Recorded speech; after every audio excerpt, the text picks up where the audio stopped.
Ooh, Kiki has tea. Uh-huh. You act like that's out of the ordinary. No, not really.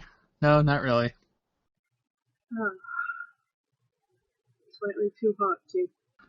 It's always slightly too hot. Actually, I should probably move you over to my main monitor so I'm not looking the wrong direction and talking. There we go.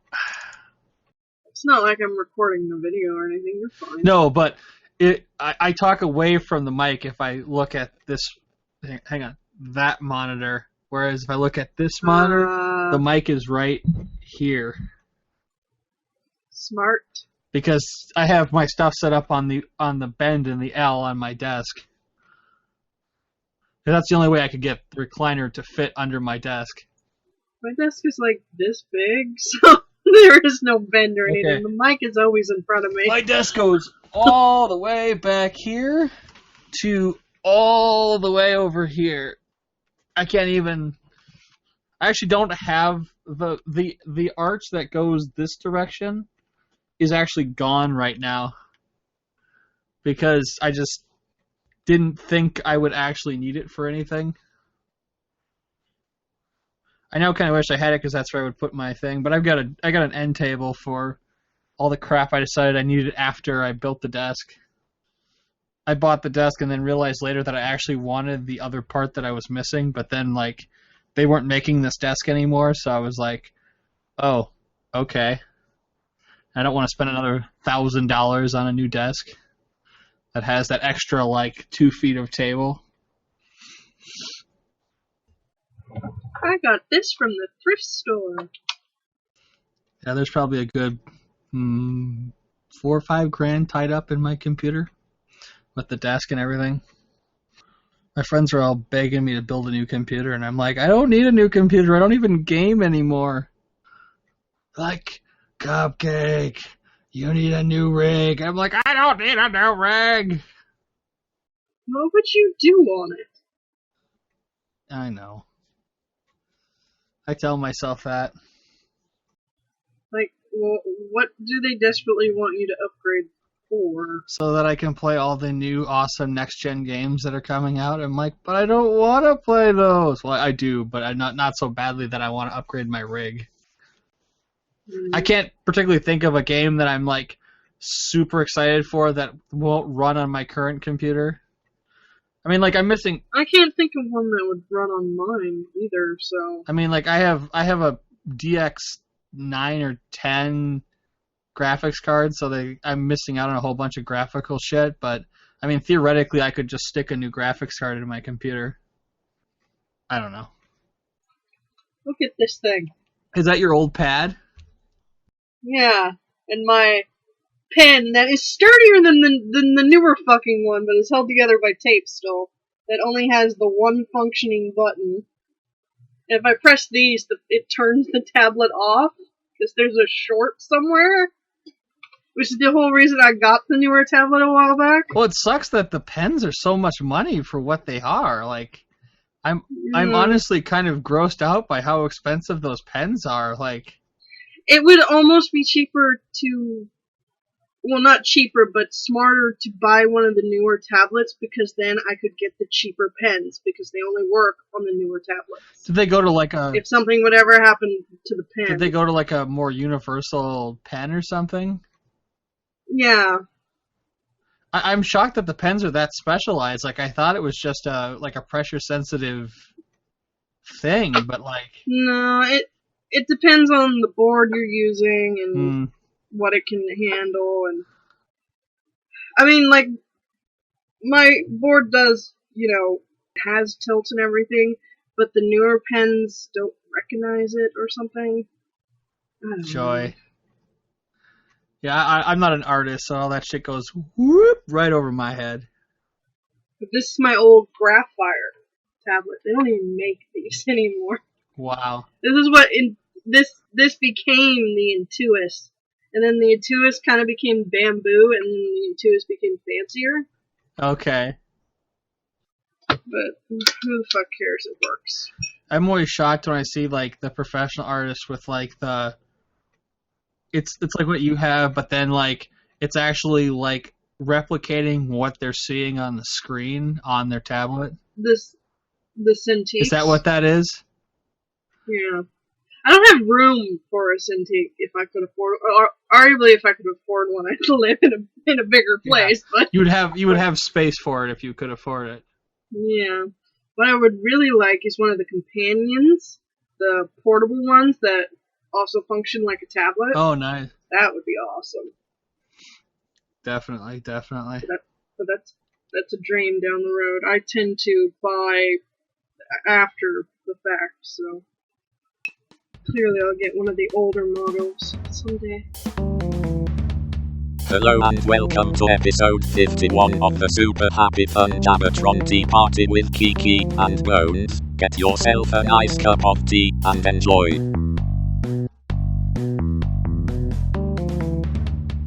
So, hi! Howdy! Hi! Hi! Look, we're up at the same time! It's amazing.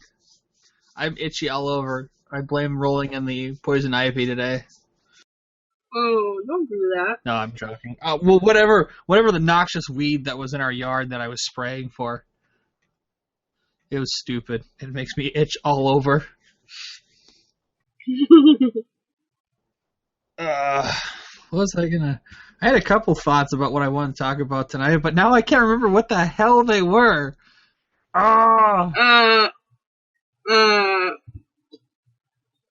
stuff. There's probably something we can say about anime.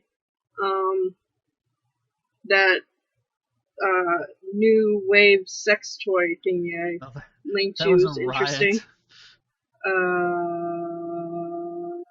Yeah. Is that like a strap-on with Wi-Fi or some nonsense? Let's see. I think I accidentally... Where'd you go? I clicked something and you went down. There you are. Okay. Bionic dildo allows you something. It is a strap-on. Yeah. Perceives the motion on the dildo and transfers sensation to the users via a vibrator at the base of the unit. Great. Let the girl feel what the guy feels. Yeah. This would be nice. This would be nice for people who don't have penises, but enjoy penetrative sex with their partners. Yeah. So they can get stimulation back without necessarily having to get those complicated ones where it has a strap-on for you on the inside sort of thing. Yeah, it's a double-sided. Yeah. Because not everybody really enjoys penetration themselves. So. I find it's surprisingly more common than I thought it would be with lesbians. Like, I thought it would be fairly rare, but it turns out, not really. I mean, all the ones I've met, I mean, not like, I don't know how to put it, like, it's not like a super hardcore thing, but it, apparently, even if you're not into guys, it's still a thing that most women enjoy, no matter what the sexual orientation. I was like, when I first learned that. Well, yeah, it's not a penis. It's a object that's shaped to the form of where it can. Sometimes it looks like a penis, and sometimes it doesn't. It depends on what you're using, and it's more because the vagina has been formed to fit the penis more than anything else. Than that, people say, well, if you're using a dildo, why don't you just use penis? It's because I'm not attracted to the penis. It's a tool. Yes. It's a sexy tool. Exactly.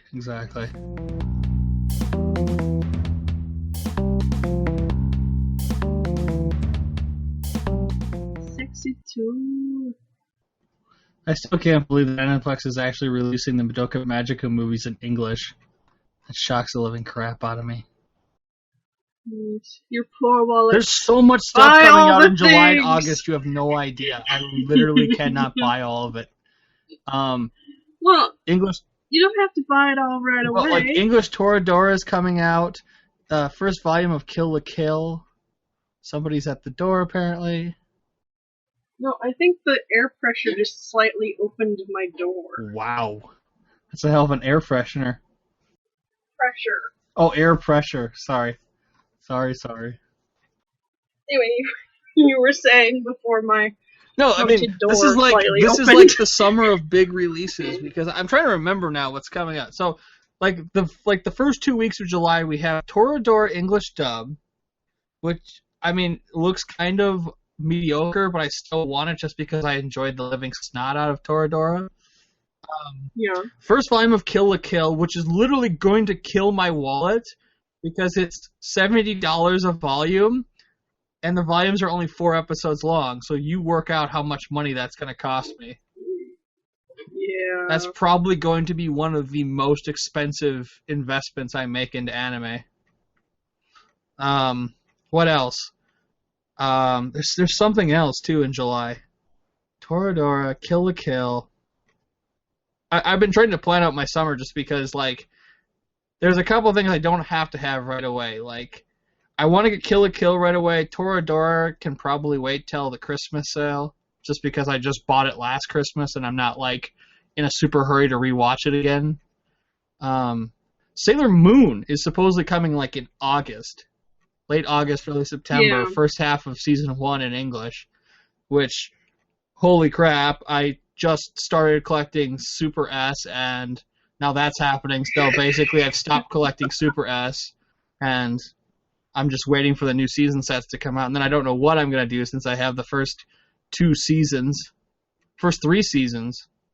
I was almost done. It would have been more painful if I had finished Super S and then they told me that they were doing it, because then I would have been like, oh my god, I just finished buying the entire thing under the premise that it was never going to get re-released. It's the year of Sailor Moon! It is. We only have like 2 weeks before it premieres, the new series. Yep. This is all leading up to my discussion about promo items with releases. I had a point, I did. I'm getting there.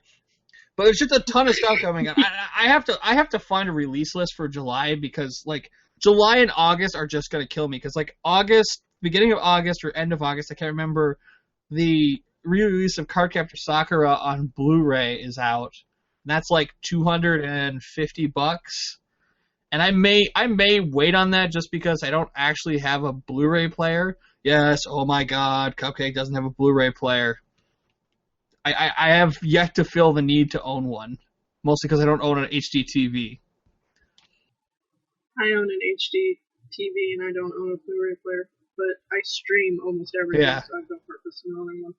Well, I have the Blu-ray player in my computer, but I refuse to pay the extortionist $100 a year to get the software. They claim you don't have to do that, but like honestly, they keep changing the keys, and so every 6 months I have to update it. And I'm just like, I'm not going to pay you people this kind of money to do this. But I mean, it's going to be crazy. There's a bunch of cool stuff coming out. Let's see here. Anime releases summer 24. No, that's going to be. The hell is this going to come under? Did I do anime dubs? Is that what I want? Let's try that. Sorry, I had this all memorized earlier today, and then I took a nap and completely forgot what I was going to look up. We both had very nice naps today. Yeah, it felt good. Mm-hmm. It also felt really good, going to sleep at a decent hour yesterday and actually sleeping through the night and not, waking up in horrible pain. That's always a plus. Mm-hmm. Because my body's being real dumb lately. Okay, so they haven't gotten them. They haven't gotten them up for the next couple months, but I know there's just a ton of stuff coming. Maybe Right Stuff will have what I need. They're usually pretty good for... Alright, let's see. Pre-orders. Hot pre-orders. Yeah, Kill la Kill, $59.99, $7.15. What else do we have? Oh yeah, that's right. The Madoka movies are coming out in July. That was the third thing in July, and that's going to be $80. Toradora is $100, literally $100, and Devil is a part-timer. That's kind of interesting. Problem Children are coming from another world. I've been told that's pretty good. That's the end of July. The Anohana movie is coming out middle of July. Cardcaptor Sakura beginning of August. Watamote is coming out end of August. The Magical Girl anime from the Fate Zero universe is coming out at the beginning of September. Which actually I've seen bits and pieces of like that from AMVs, and that looks really interesting. I've seen gift sets. It looks very adorable. Apparently she's not totally happy with being a magical girl, but not in like a, oh, this is so depressing, and more of a, this is really embarrassing kind of way. Yeah. Well, considering... And you know what?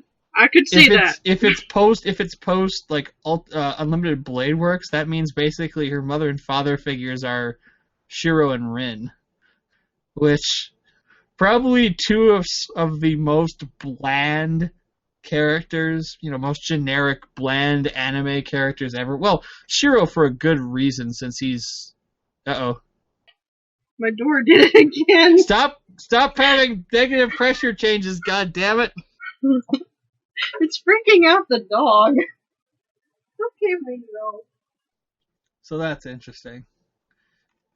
And then this all leads up to the actual discussion that came up earlier in the week that made me immediately... I was talking to Radron, a mutual compadre, about I had ordered Attack on Titan because I have been told that the dub is an absolute train wreck. And I told him, I said, he's watching it in Japanese on Netflix. It's like, okay, I'm going to buy it, and we're going to sit down, and we're going to watch it. I come to find out she's giggling about something. I don't know what. She's hiding her face. No, I'm giggling about you. It's okay. Okay, keep all going. right. I wanted to make sure I wasn't missing something obvious. No, Okay. no. So we're talking, and I realize there are 3 different versions on a scale of more swag with it. I took second from the top, and I will explain in a moment why when I explain what's different about the 3. Basic version, $30, gets you the first half of the series in a case, like you'd buy from Walmart, Target, Best Buy, whatever. Mm-hmm. Collector's edition. I'm sorry, deluxe edition.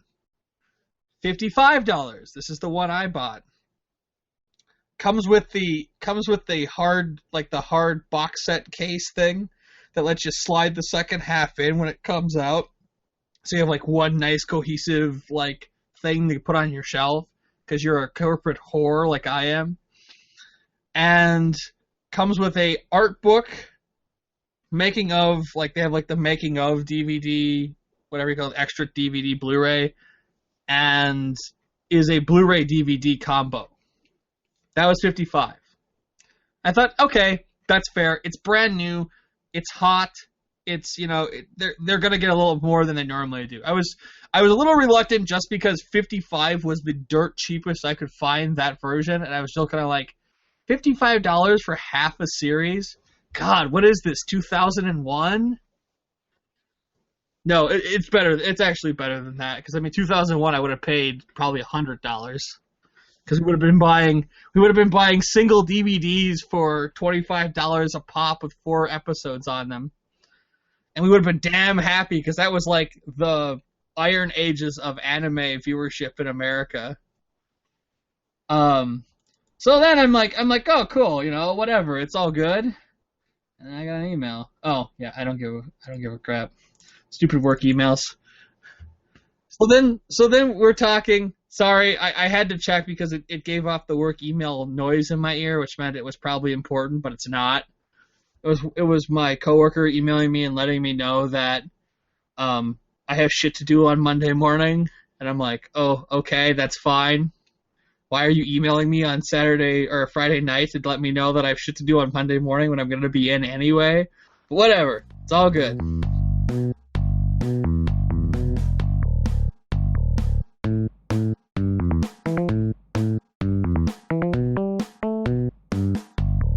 So, in the midst of talking about this, I find out that there's a collector's edition, which is only sold on the Funimation store site. Funimation being the people who are releasing it in America. Now you may ask, so what is so amazing about it that it is $100 on sale right now? It's normally $120. I got the deluxe edition on sale for $55 instead of I think $70, and the super collector's edition is $120 normally. And you ask, so what's so special that the price would literally double? They added 2 necklaces and four badges in the shape of like the insignias of the army or whatever in the show. It's the same exact product as the deluxe edition, but they added a little bit of swag. That's it. My buddy asked me, so why didn't you buy the Super Collector's Edition? And I looked him in the eye and said, because it's the same exact thing as the deluxe edition, and I have no idea what I would do with that junk once I got it. So this is my opening arguments tonight, that I actually have something to talk about. What in your mind would be like good swag and what would be bad swag? Now, I can describe to you all the different things I've seen if you'd like, or we can discuss it, holistically as we go.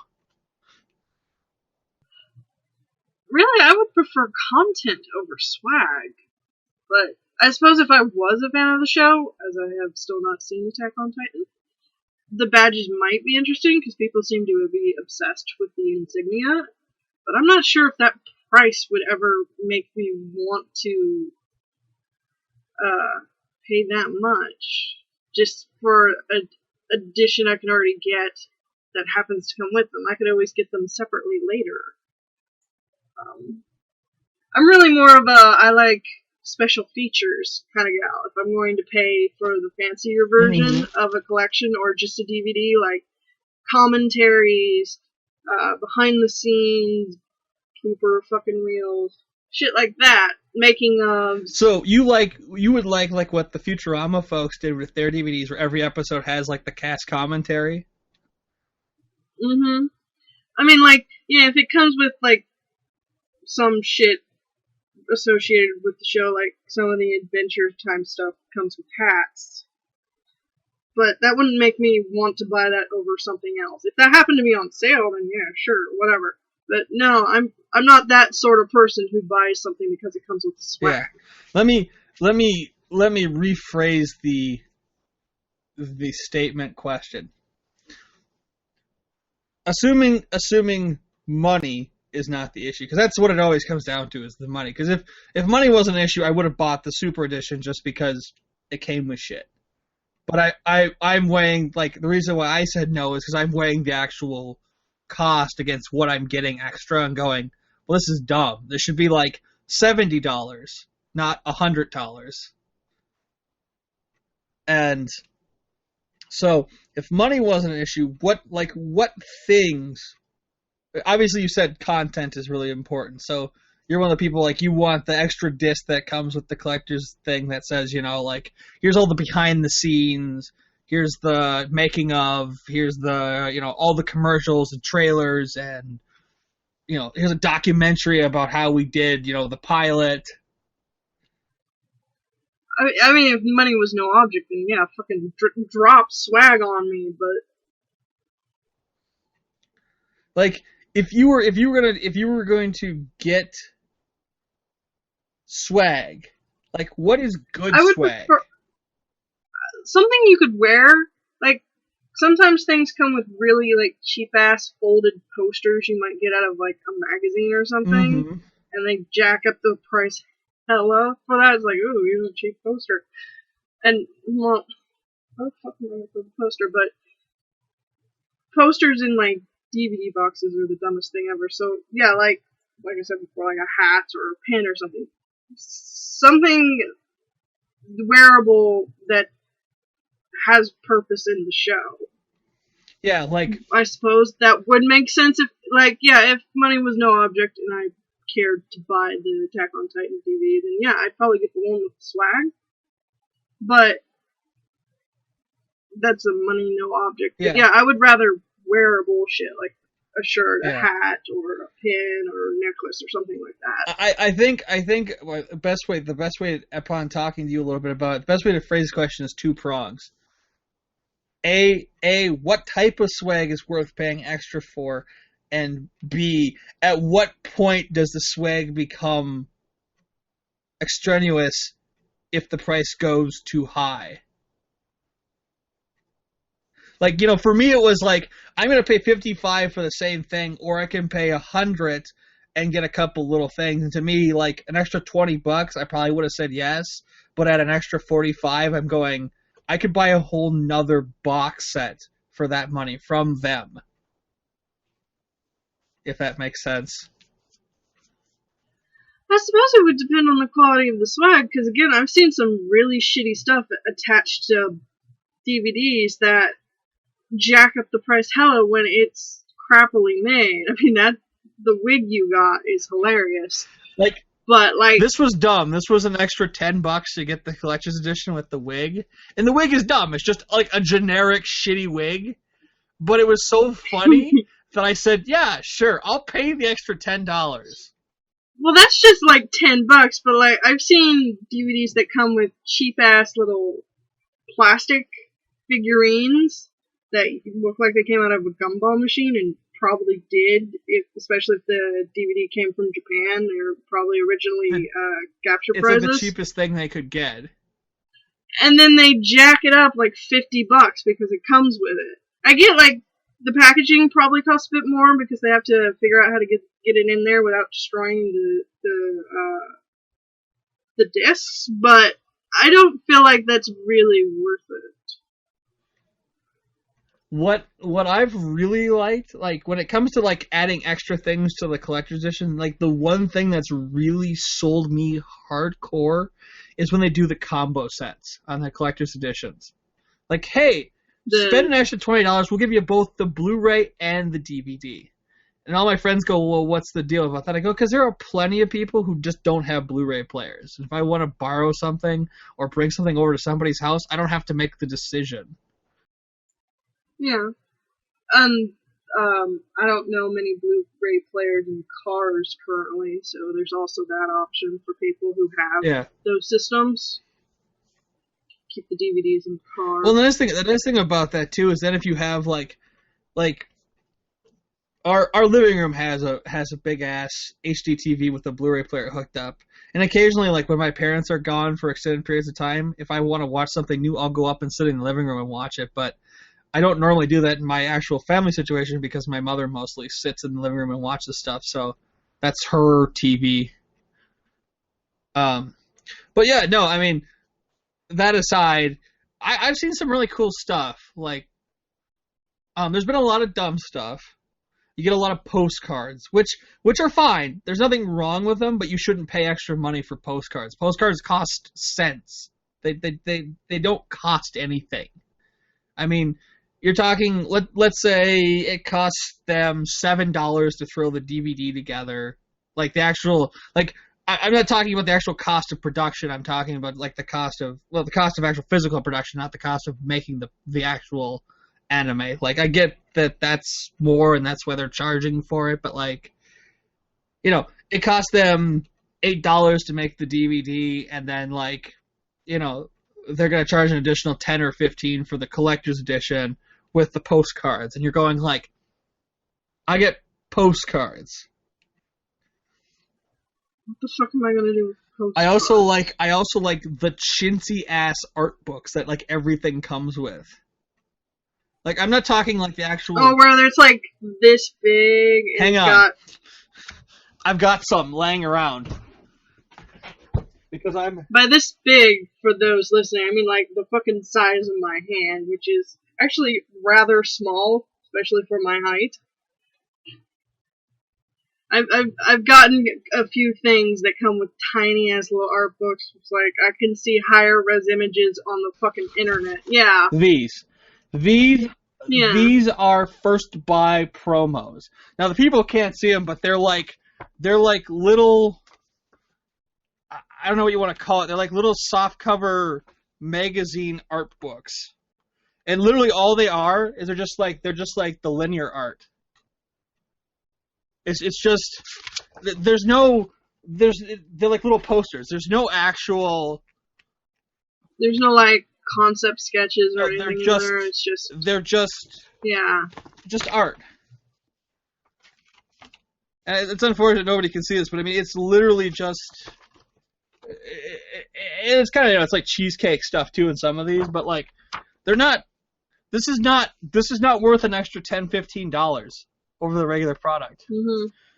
Now, mind you, you say, well, if it's not, why do you have them?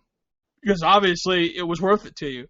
It's worth it to me because these come with the hard box sets, which I like. I don't like buying the regular ones. I like having the hard cardboard, whatever, hard-backed box sets. But I mean, you also get cool stuff too. It is far better to grasp the universe as it really is than to persist in delusion, however satisfying and reassuring.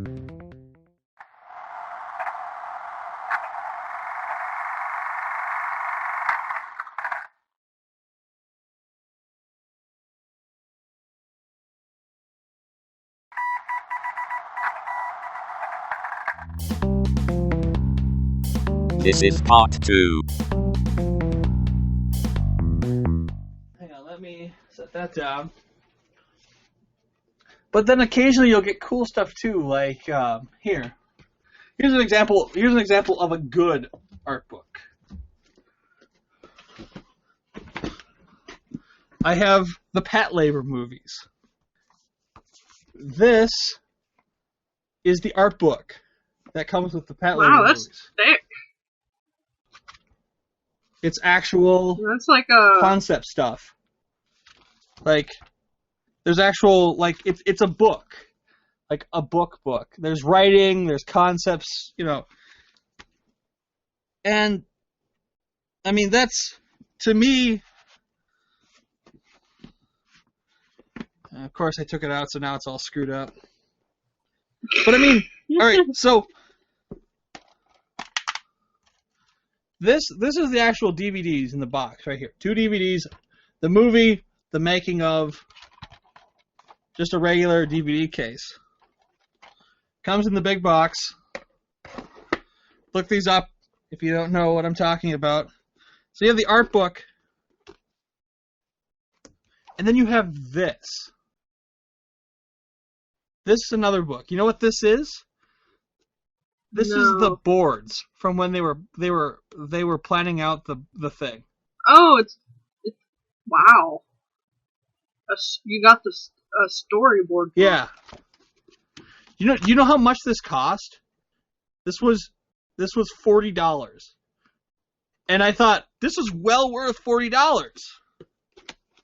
Like, the movies are just generic, so-so, mecha. I like Pat Labor, so it's fine. But, like, they're not, anything to write home about. They're not, amazing. But for the price, it was cool. And, I mean, you get tons of stuff like that. And, of course, I've bought stuff used, so... I mean, like, a lot of times it's, like, sometimes it's generic. Like, I have when I bought Gurren Lagann, I got the necklace that lights up. It's his drill key thing. That was kind of cool. That's cute. You get, I'm trying to think of some of the cool stuff I got.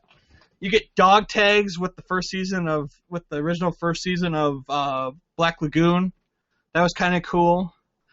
a whole bunch of stupid stuff. Somewhere in my room, I've got the hat from Desert Punk, which I wore for years because it's like a desert camouflage hat that I thought was super cool.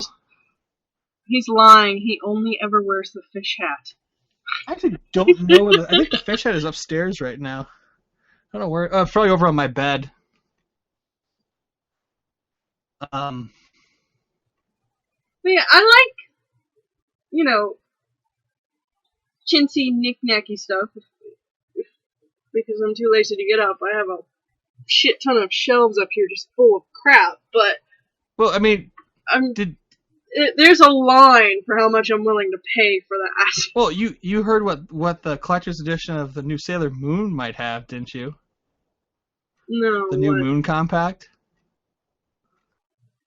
Yeah, but I can likely get that or one of the other versions later. Because I'm also very bad at buying things when they're new. Mm-hmm. I normally wait for a sale or used. Like, I have a pair of Scooby-Doo headphones that I only got because it came in an Easter basket and it was like a month later and it was hell on sale. Exactly. And if it has Scooby-Doo on it, I'm likely to buy it. I'm trying to think of some other cool stuff. You know what was a really cool promo for buying the collector's edition of something? Have you ever heard of Paradise Kiss? Yeah. When you bought the collector's edition, I don't have it anymore. I gave it to an ex-girlfriend. But I have the collector's box set. It came with a bottle of perfume. And not like shit cheap perfume, like it actually smelled good. Like the box still smells like the perfume even after all this time. And I thought that was really cool. Like, as a guy, I have no use for it because it was women's perfume, obviously. You can always smell pretty. And I was just like, it's supposedly it's what the guy wears, but I was like, that's women's perfume. I know women's perfume when I smell it. Guy stuff is real musky. This was like flowery. But I thought that was. Well, I suppose it depends on how you want to smell. But I was like, that's cool, and and it came with the obvious like postcards and stuff, and I was like, okay, whatever. I'm trying to think of some of the other stuff that obviously Hari and Goo came with a wig that was cool. I'm kind of like looking around my room and trying to think of what was really cool stuff. I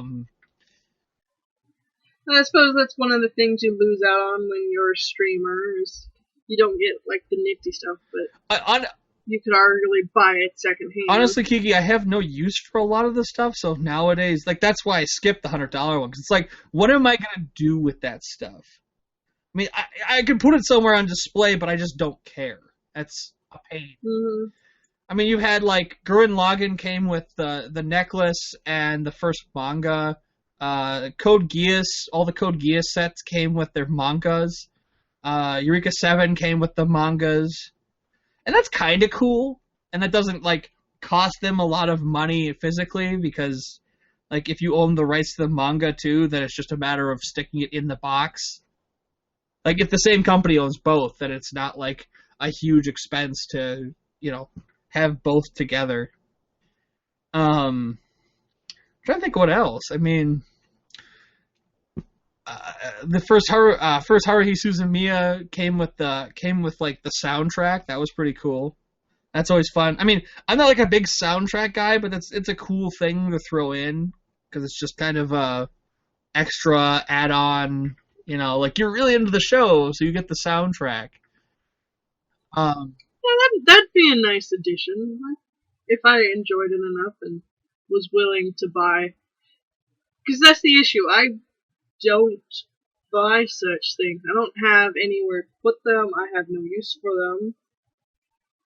So I don't tend to think about unless I read something in the news about some horrendous box set that's overpriced and comes to shit, or if you tell me about it, I don't really know what goes on in the world of box sets anymore. Well, yeah, I mean, I'm in a unique little world that has no real bearing on the actual extended society in this country because there's not many of us people like me left. Most people stream if they're gonna watch anime now, either legally or illegally, and so it's a niche market. That's why the prices are going up again.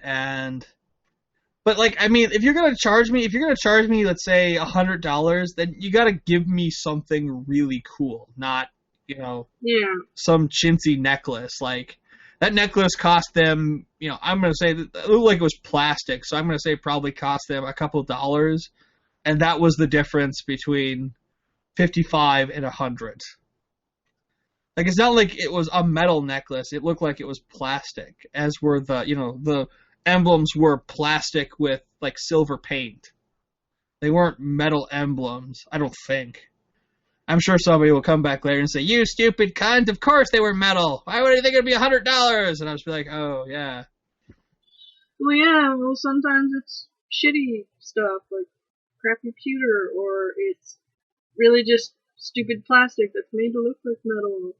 And they're just upselling the price because it has the thingy on it, and they think we're dumb. I'm a consumer whore. And how? I mean, hell, the last thing I pre-ordered was the compacts, and I only did that because the price was wonderful. Super low. Because they're just gotcha prices. My bad. I apologize. And you got the entire set, and it's like, well, fuck yeah. But I don't tend to pre-order. I tend to buy long after the fact. Normally when something's on sale, like, or secondhand, because I'm poor, like a lot of Americans. Mm-hmm.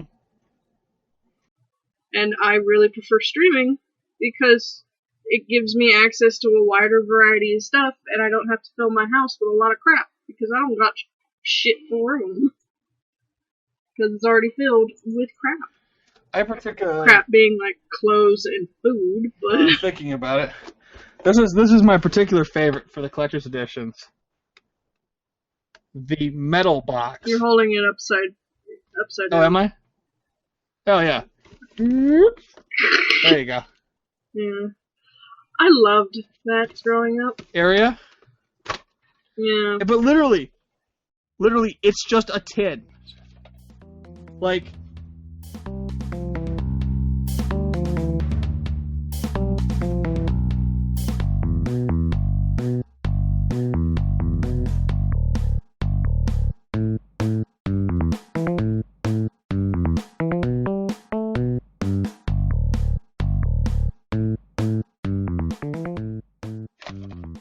This is a regular Amare case. It just... Put it in a tin? It just snaps together. No, I suppose they expect that people are gonna take the thing out and then use the tin for something, but it's only like half an inch thick. So it cracks me up. I would probably use it to put jewelry in. Yeah, but you're a girl. Yeah. I have like a buttload of jewelry I just never wear. Because I have no reason to, but I own it because either I used to wear it or someone bought it for me. Mm-hmm. I have a collection of earrings that I just don't wear. That's too bad. Okay. I haven't worn earrings in so long that my holes are technically closed. I'm trying to think of what other cool things. Eventually I'm going to get to the main jux of my argument post, like what's cool to get, what's not cool to get, because there's one more sticking point that always comes up with these. Well, this was kind of interesting. Additions for games is a big issue. Oh right god, now. they're so dumb. Yeah, like it's like DLC that was already in the game. They're like, oh, buy the collector's edition, and you'll get unlock that DLC that we're gonna make everybody else pay for, or this stuff you only get this stuff if you buy the version for this console. Or worse, who did you buy it from? Remember when that was huge? Like, you got one weapon if you bought it from Target, another weapon if you bought it from Best Buy, you had another weapon if you bought it from Walmart. But if I pirate it, I get all that shit, and you get my middle finger. I liked this a lot. What's that? I've got a shine on Let's it. see if I can get it to Tengo Tenge. It's the So this black thing is actually a leather case that goes around the box. Like, it's the stupidest collector's edition in the entire world, but it's just kind of a neat, like, that they actually bothered to spend the money to make, like, a leather dealio. It's the only time I've ever seen this. This has never happened again in the entire time I've been collecting anime, which is 10 years at this point. Going back to the game thing, but no, keep talking. I'm sorry. a lot of people would end up buying like the base version of the game, and then they would pirate all the extra little shit that that companies were trying to nickel and dime them for, or that you couldn't get because you didn't buy it from the right fucking place. And I feel like a lot of that is hurting the industry right now. Not so much pirating, just the way they go about selling games. Wasn't there an Assassin's Creed where you got different missions depending on which console you bought it for? I believe so. Which is the dumbest thing ever. Why would you do that? Why would you actively block out people from real content just because they bought it on a specific console? Because fuck you. Not that Assassin's Creed has a great, flowery, rep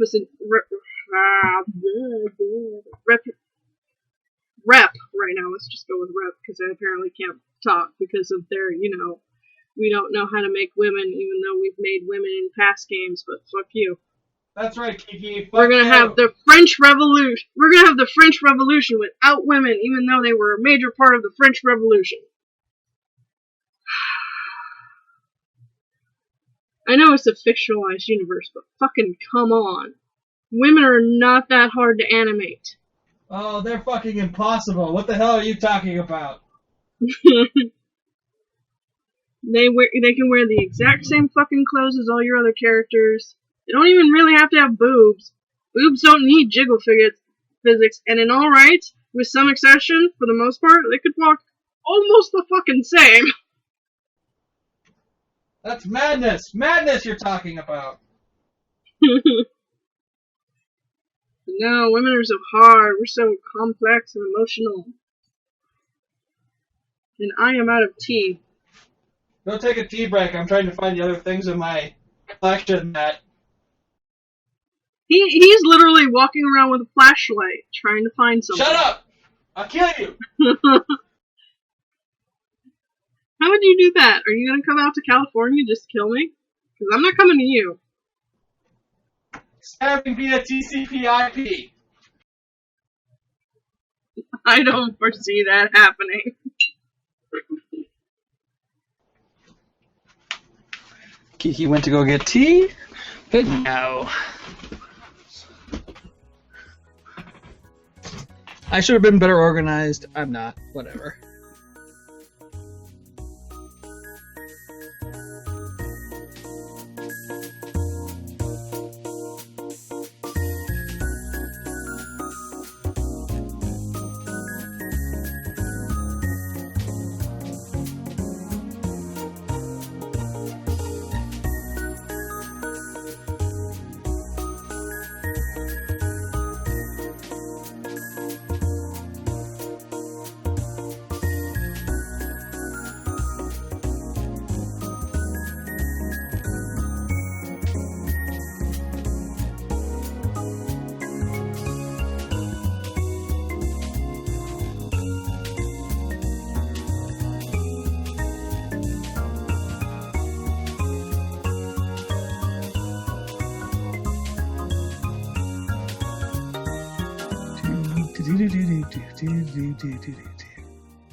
Did my headphones just die? No, they're still on.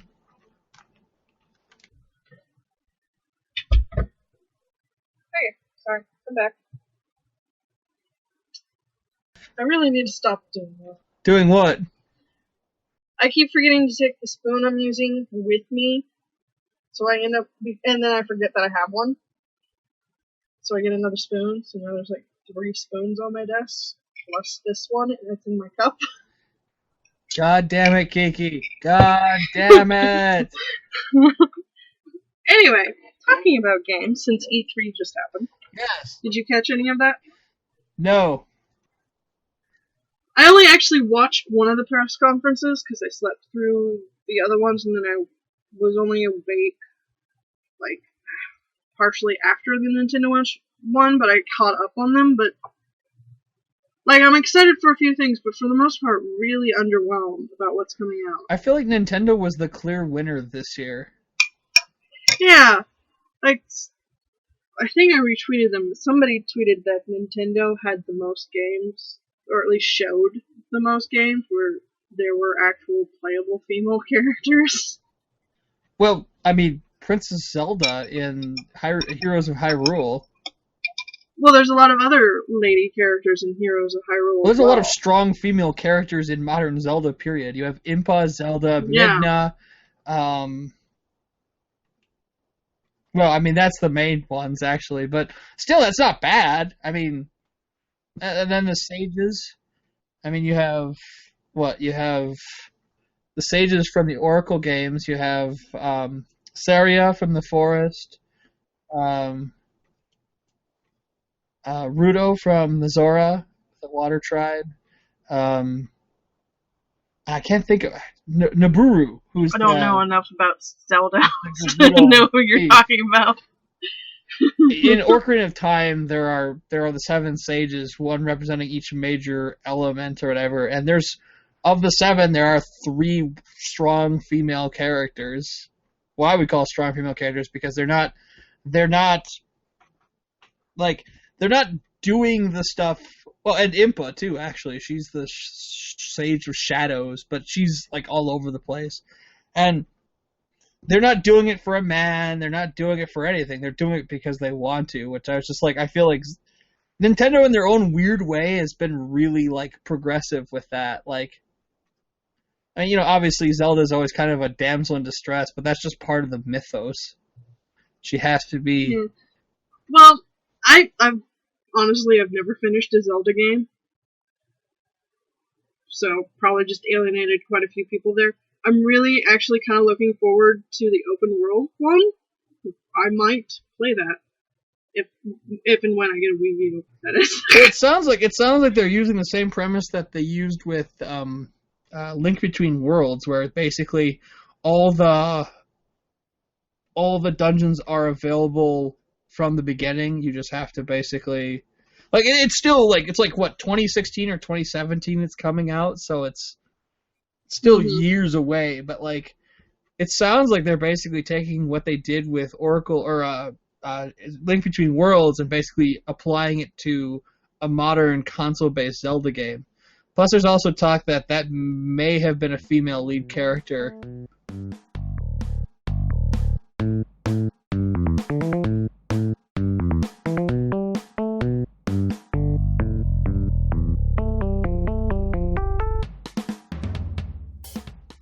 That was already disproven. Oh, was it?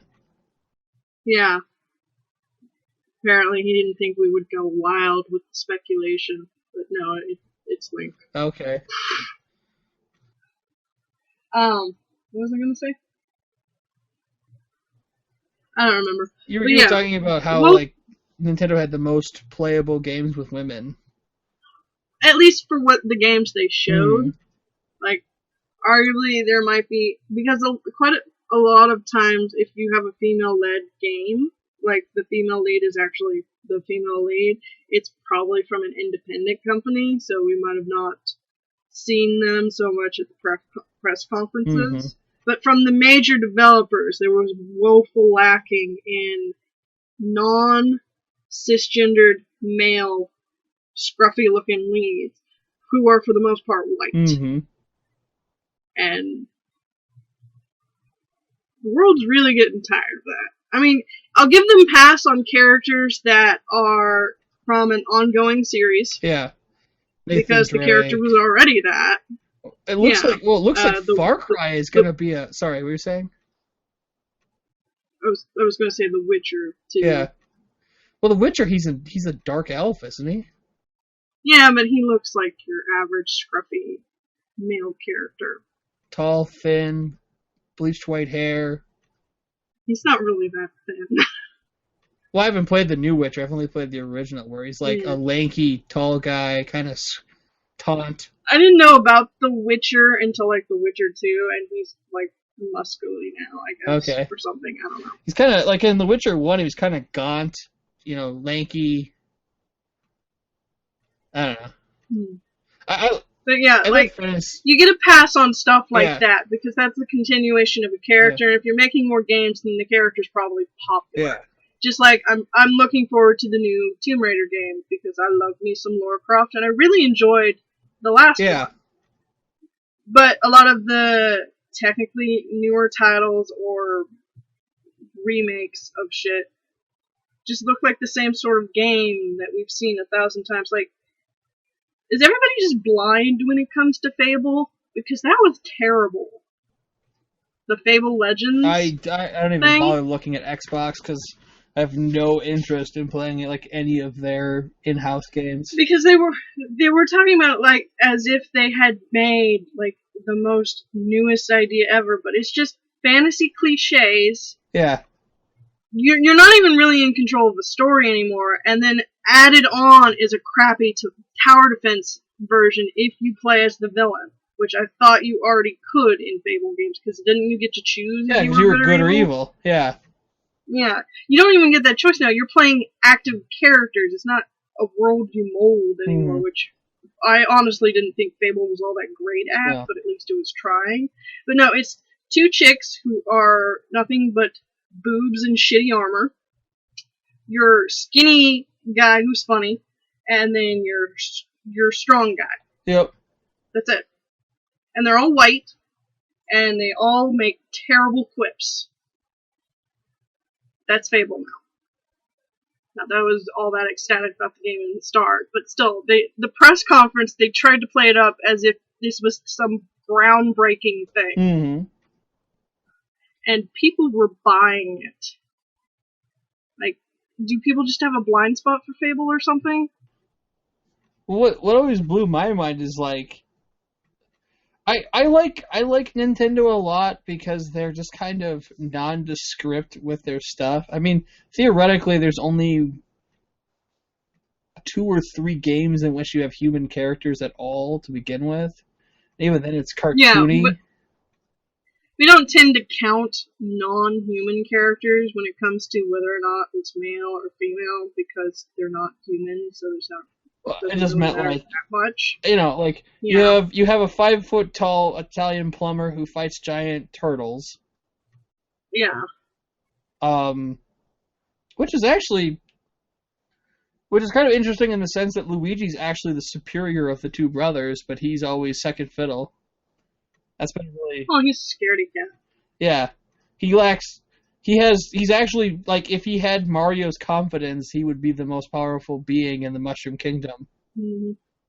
Which I'm so happy that his angry face in the Mario Kart became such an explosive meme, because that is the greatest thing ever. Luigi's gonna take the win, goddammit. Fuck you, bitches! But, I mean, it's interesting. Like, I was gonna say, it looks like Far Cry 3, you're gonna play, kind of like a Tibetan Indian. The kid ain't white, that's for sure, from what I could tell from the selfie shot. I will admit, there were more non-white males than I thought there would be, but they were still, especially if you exclude non-humans, very lack in non-white representation, but, still better than nothing. Mm-hmm. Well, and then you have guys in power armor, which is always hard to, like. Yeah. It's like, well, I don't know what's under there. I mean, most of the time you can tell, it's likely a dude, but that's not always the case. Oh, it's always fun when they talk about Although, like there are actually female Spartans in like yeah, Halo. It's like, wow, that's got to be interesting. 7 foot tall Amazonian warrior. yeah. Which I realized I hadn't played a Halo game since Halo 2, Yeah, but that's probably mostly because it's a long ass wait for them to come out on PC, and then I kind of forgot about the series. mm-hmm. So, I mean, if that which I doubt, if that new fancy version ever comes out for the PC, I might look it up, but probably not. Because I refuse to play shooters on controllers. The Xbox controller is death to my hand in the first place, so Yeah, why would I want to do that? And secondly, I prefer mouse for point and click shooting. So, because you're on crazy pills. wish. But yeah, first person perspective, I really prefer a mouse when it comes to shooting. Like, over the shoulder kind of works with a controller for me, but I have such shit hands, it's gotta be a certain kind of controller, so it doesn't really work for me. I realize as a lady, I'm apparently not your target audience, even though I make up a vast percentage of, the gaming community, but whatever. Just like in comics and pretty much any other media out there. Yeah, it's interesting. It's been. I will admit that since I started talking to you on a regular basis, I'm much more aware of that type of thing in media, whereas I never used to even consider it.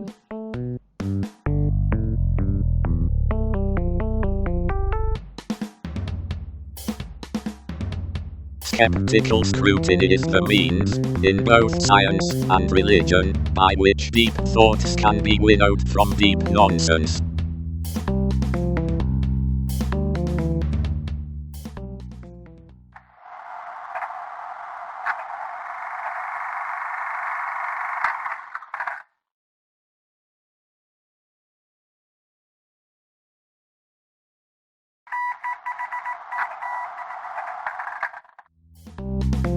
This is part 3. Well, I've had the benefit of the fact that I don't go outside much, of not being terribly harassed when I try to be part of something like a game or something like that. But back when we had a comic book store, like the people, or at least the gents who ran it, not the guy who owned it, because he was a giant douche who actually hated comics, which, why the fuck up in a comic book store, but whatever. I don't understand how people can be so upset that I am attempting to purchase a product I enjoy just because I'm not male. See, like, I'm always shocked by when I see it, because I literally just, like, look at people and I'm like, what the, like, you understand that at present time I'm coming from the perspective of a businessman. Like, I am for all intents and purposes, legitimate businessman. Like, I've done sales. I've worked in business for at least half a decade. I'm not a CEO, but I definitely have at least a basic understanding of business. My education is in science, but for all intents and purposes, the dice fell where they did, and and anytime I hear anyone say shit like that anywhere, I'm like, you do, and I'm talking specifically like salespeople, not. It's even stranger when it's like another customer. It's like, why are you saying anything? This is none of your business. Shut the hell up. Mm-hmm. I've actually said that. I was in the local like super comic store, superstore, whatever you want to call it, comic superstore, big, huge, like, would be like a medium size like store anywhere else, like, not a big box store, but not a boutique. It's not like in a strip mall. It's like, 20,000 square feet, kind of, big gaming and comics and. Hang on, you're breaking up. Wait, try? Good now? No, you're still breaking up. My connection's been weird. Flaky. It doesn't like it when it's windy. Okay, I think you're fine Are now. we good? Oh, you're still breaking up. Ah! This is you want to like hang up and recall and see if that clears the. I don't know. I'm just trying to think if there's any way we could. No, you sound fine now. Okay. As you were saying. Okay. No problem. No problem. So I was there with my buddy and his sister, and she was talking about Ghostbusters 30th anniversary.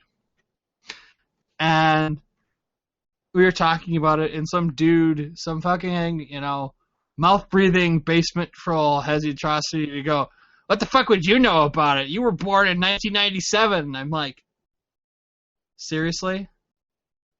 Seriously, buddy. Get fucked. What does it matter that she likes Ghostbusters? I wasn't born when Ghostbusters came out. You weren't born when Ghostbusters came out. Unless you're 30 years old this year or older, you weren't alive when Ghostbusters came out.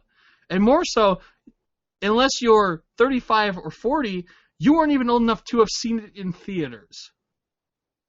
So, shut the hell up. And the dude just stared at me like I had just stuck a knife in his chest. Bro, you're supposed to be on my side. We're dudes. I mean, the kid was no older than 22 or 23. I'm like, seriously? Yeah. Fuck off. That's another issue, though. I'm somehow validated because I associate in those places with men. If I had gone in by myself, I probably would have gotten more flack, but because I tend to not go outside by myself in general, but go to places with people, and I know mostly men, in that sort of sense. Yep. That's just how my life ended up. That's not a hatred of women or anything. No. No, I actually love me some ladies, but... Who doesn't? Who doesn't? But my knowledge or my love of the fandom is only validated because man's there, because clearly they got me into it, ignoring the fact that I am the geekiest out of my physical social group. Yes. Physical meaning the people you physically hang out with. Close enough. Yeah. Yeah. And even in my own family, I'm rather geeky. I mean, I had the benefit of a geeky older brother, but he had the benefit of our parents being rather geeky. Mm-hmm. So it's a family thing, not so much that he was geeky. Yeah. Because we're not even into... we share some fandoms, but not all of them. But because I have a vagina, I clearly don't know these things, even though I'm the one who actually reads the books or the comics or sees the movies or plays the game compared to all the other people, and their knowledge actually came from me. Yeah. But because you're so concerned about your fucking boys club, and it's worse when it comes from people who have to run the shop, because you are literally killing your sales by turning your place into a boys club when it's not necessary. You should be creating a safe environment so even new people could come in, because that's what you want. You want more people to come in and buy your shit. If I was running a comic book store and I heard anyone say that, I would fire a worker who said that immediately. There would be a discussion for about 10 minutes. And if it wasn't intentional and it was provable it wasn't intentional, I would let it go the first time.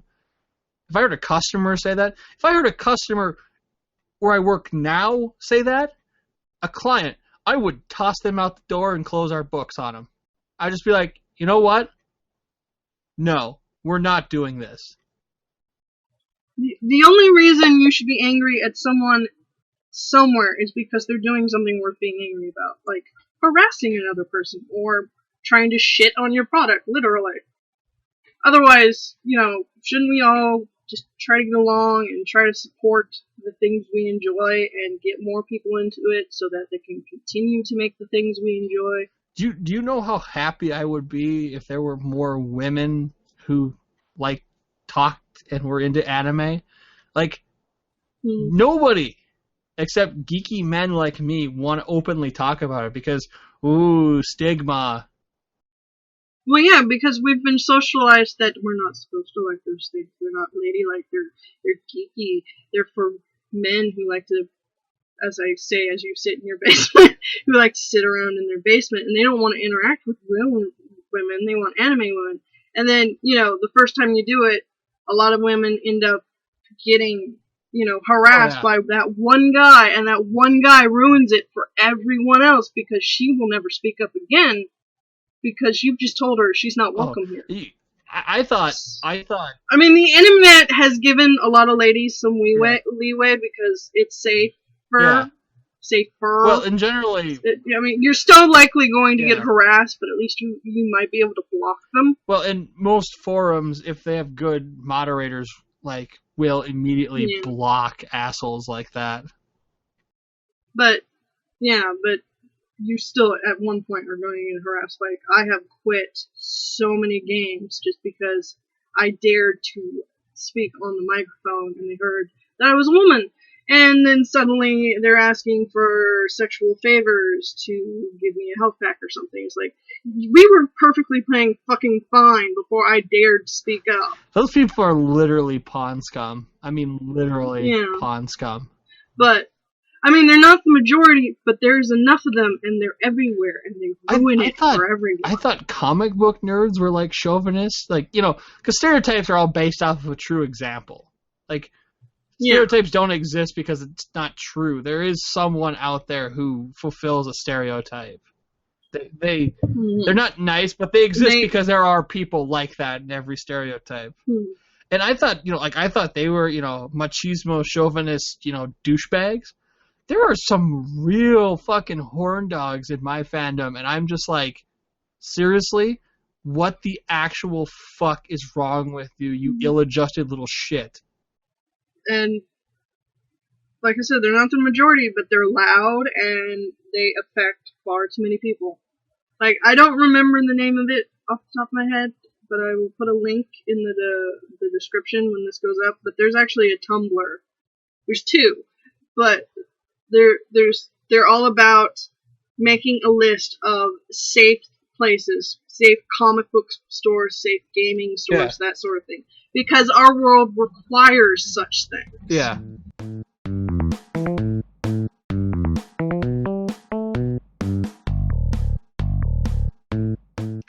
I'm just constantly amazed at the shit that people say to each other. I'm like, where the fuck do you get off?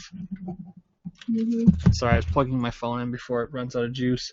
But yeah, it's just like every time I hear one of those little shits open their mouth and say shit like that to anyone, I don't care if it's a man or a woman.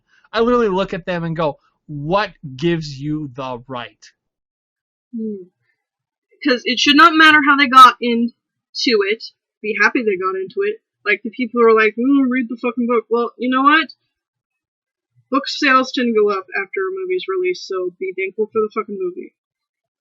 Even if it's terrible, at least somebody thought to put it out to a different sort of audience. Although what does it matter how you consume your media? Movies. What does it matter? Yeah. But, again, just be thankful. Even if, somebody enjoys a game, but they've never actually played it, they've just watched other people play it, at least they still enjoy the game. What is wrong with watching somebody let's play a game? If there's a lot of games where I just have no interest in playing them, but I love to watch people play them. Grieve does not enjoy playing almost any sort of game. Trivia games she loves and party games are fine, but for the most part, for herself, she does not enjoy playing games. She finds it too taxing, and she doesn't like when she doesn't do well, and it's just not something she enjoys. But she loves watching other people play. But I mean, games like anything in life, you have to work at it to get good at it. And we have the advantage of, I don't know what Grieve's upbringing was like, but I have this distinct terrible. Yeah, I have this feeling that she was not like you and I, and she didn't grow up with this stuff. in our hands. Like, I'm a good video game player because I was born crippled, and it taught me motor skills. Mm-hmm. I come from a family who likes to do a wide variety of things. I too am crippled, but that didn't really affect me until a lot later. But yeah, we came from environments where such things were Acceptable, more encouraged. In my case, encouraged. accessible. Yeah. Where Grieve came from an environment where she was considered worthless, and anything she did was wrong, and she had to be her mother's idea of a girl, which was very not her. Not that Grieve isn't girly, it's just not that kind of girly. Mm-hmm. Unfortunate. That's about all I can say. So she really does enjoy a wide variety of things, but for a lot of it, she can't enjoy it doing it herself for one reason or another. But she has found ways to enjoy it by sharing it with other people. And especially when I was growing up, a lot of the times we would play games in groups because it was even though it wasn't a multiplayer game, it was a social experience. One of my especially Silent Hill games, we always played in groups, and it was the funnest fucking thing. One of my favorite things in the world to do, like late, middle school, high school, college, was when a new RPG came out. We would buy it. We would all sit down. It shits you not. We would all sit down because we'd all be hanging out on a regular basis. We would sit down and we would play the game as a group. We'd be switching off, whatever, or a lot of times. I really didn't care about playing the game, but my friends are all super RPG strategists and shit. So I'd be like, okay, we bought the Mobile Suit Gundam RPG for the PS2, me and Radrin, and just sat down and played through it. And he played the game and he did all the shit, and we just snarked on it. And that was some of the most fun I've had in a long time. I feel like Let's Plays kind of build on that because it gives people the ability, not only people who wouldn't be playing in the first place, to watch it, but for some, the ability to watch it without, because things are fucking expensive and lots of people are fucking poor. And if I want to buy a game, I might want to know that it's worthwhile because a lot of games have gypped us over the year. Out of, what they promised and what we fucking got. And a good Let's Player can make even a shitty game funny. Well, I mean, look at Jesse Cox. Yeah. I mean, Jesse Cox is hilarious. Markiplier is very funny. Just playing through shit. What else? I'm trying to think of some of the other people that I enjoy watching. I mean, there's a lot of people where, I'm getting more into group LPs, like the Straw Hat crew and stuff, where it's 2 or 3 guys sitting around, riffing on a game they're playing. But that's just, that's rare, but that's fun to watch. So yeah, we're building these communities around the game, but there are still enough loud people who are ruining it for everybody else. Or the people who think they're helping. The people who... Now, I'm not saying only women are harassing, but I'm going more from my personal experiences here as a woman. Yeah. But mansplaining is something that ticks me off to no end. Mansplaining? It's one thing.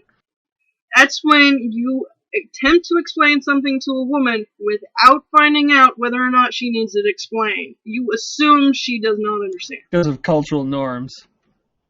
Yeah.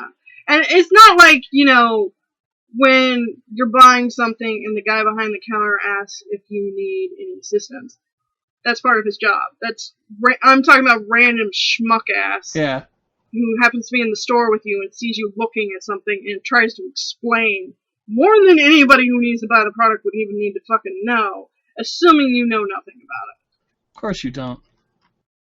That happens to quite a lot of women, and not just when buying stuff. That happens in the workplace, in their social lives, because people are socialized to assume we don't know what the fuck we're doing. And we're socialized to assume that they might be right. We don't know what the fuck we're doing. We're ladies. We, have bleeding vaginas and super emotions. Even though not all ladies have vaginas, but they're considered weirdos by society. Society is dumb. That's the gist of it. Society is dumb. Societal norms are dumb. Yeah. Because again, I don't tend to go out by myself. So especially lately, I don't get mansplained to because there's a guy normally standing near me. Yeah. And because I need the validation of another man for a different guy to assume I don't need his graced assistance. Because the other guy will tell you what's going down and all that shit. Mm-hmm. Normally, I will just walk away because I don't need to get into a heated argument with someone because I'm likely just to hurt myself in the rage, and I don't need to be punching people because, again, likely to hurt myself. So normally I just walk away. But when I go to Fry's, I often wander away from the group because I have my cane on me, and there's normally enough people around that if I fell down, somebody's gonna pick you up. Somebody's likely, yeah. And I have my phone because we're gone out, so if for some reason somebody doesn't pick me up, I can call somebody. Generally, if you fall over in a store, one of the salespeople is gonna walk over and ask if you need help. Yeah, our Fry's has a decent amount of salespeople who just kind of wander around, so I feel pretty safe just walking around by myself in that sense. But on more than one occasion, I have had to walk away from someone because I dared to stop and look at something. Someone who is not a sales associate. I have had somebody try to explain to me how a dryer works once. I, a woman, apparently don't know how a dryer works. Well, that's sexist on at least 4 different levels. Yeah. I mean, wow. I mean, that's actually that's like a multi-level sexist action. Because it's sexist to think that you're too stupid to know how a dryer works, just in general as a human being. As a grown adult who is not mentally handicapped, you don't understand the very name of it describing its action. This is how this dryer works. It makes wet things dry. That you're a woman and traditionally blah blah blah, dryers, women, clothes, washing, yes, okay.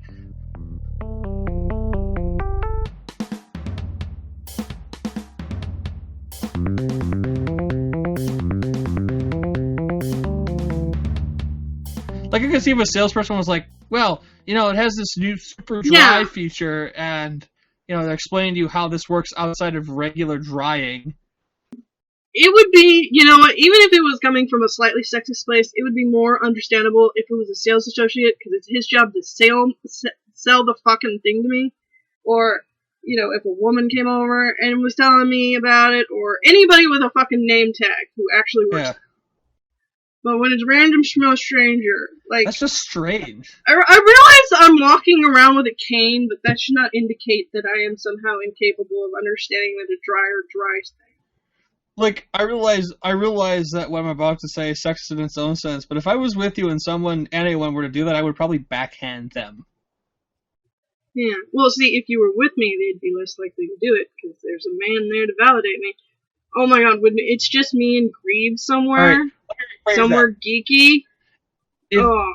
If I came upon you after the fact and you told me that some dude was trying to explain to you how a dryer was, I would go find the dude and be like, what the fuck is your problem? What drugs are you on, and can I have some of them because I want to know what they are and why they make you so fucking dumb?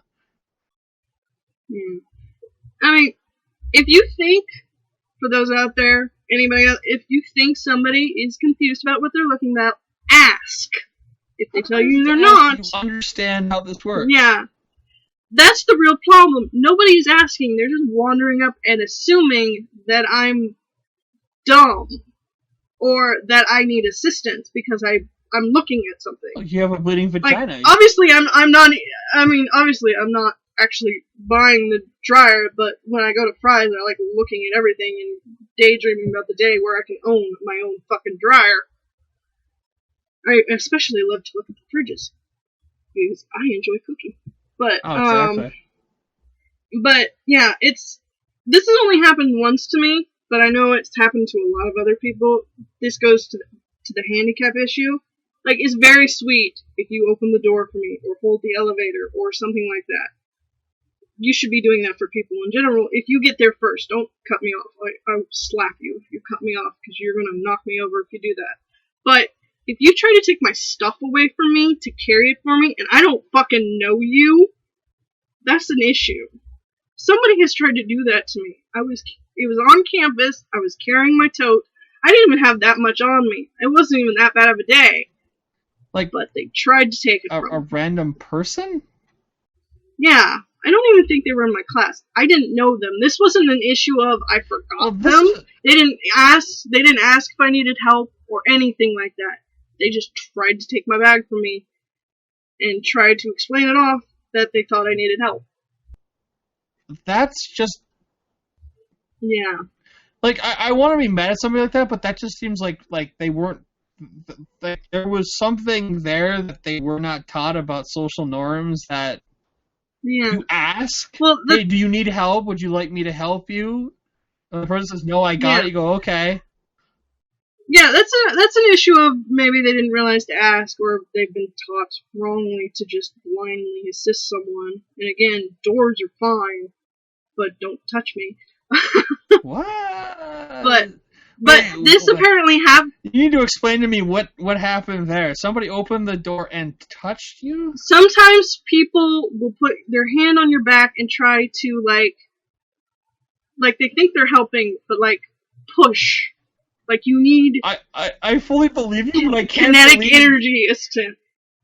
That doesn't happen very often. For the most part, most people, when they open a door for me, they're lovely about it. They just open the door, I say thank you, they say you're welcome, we go about our fucking day.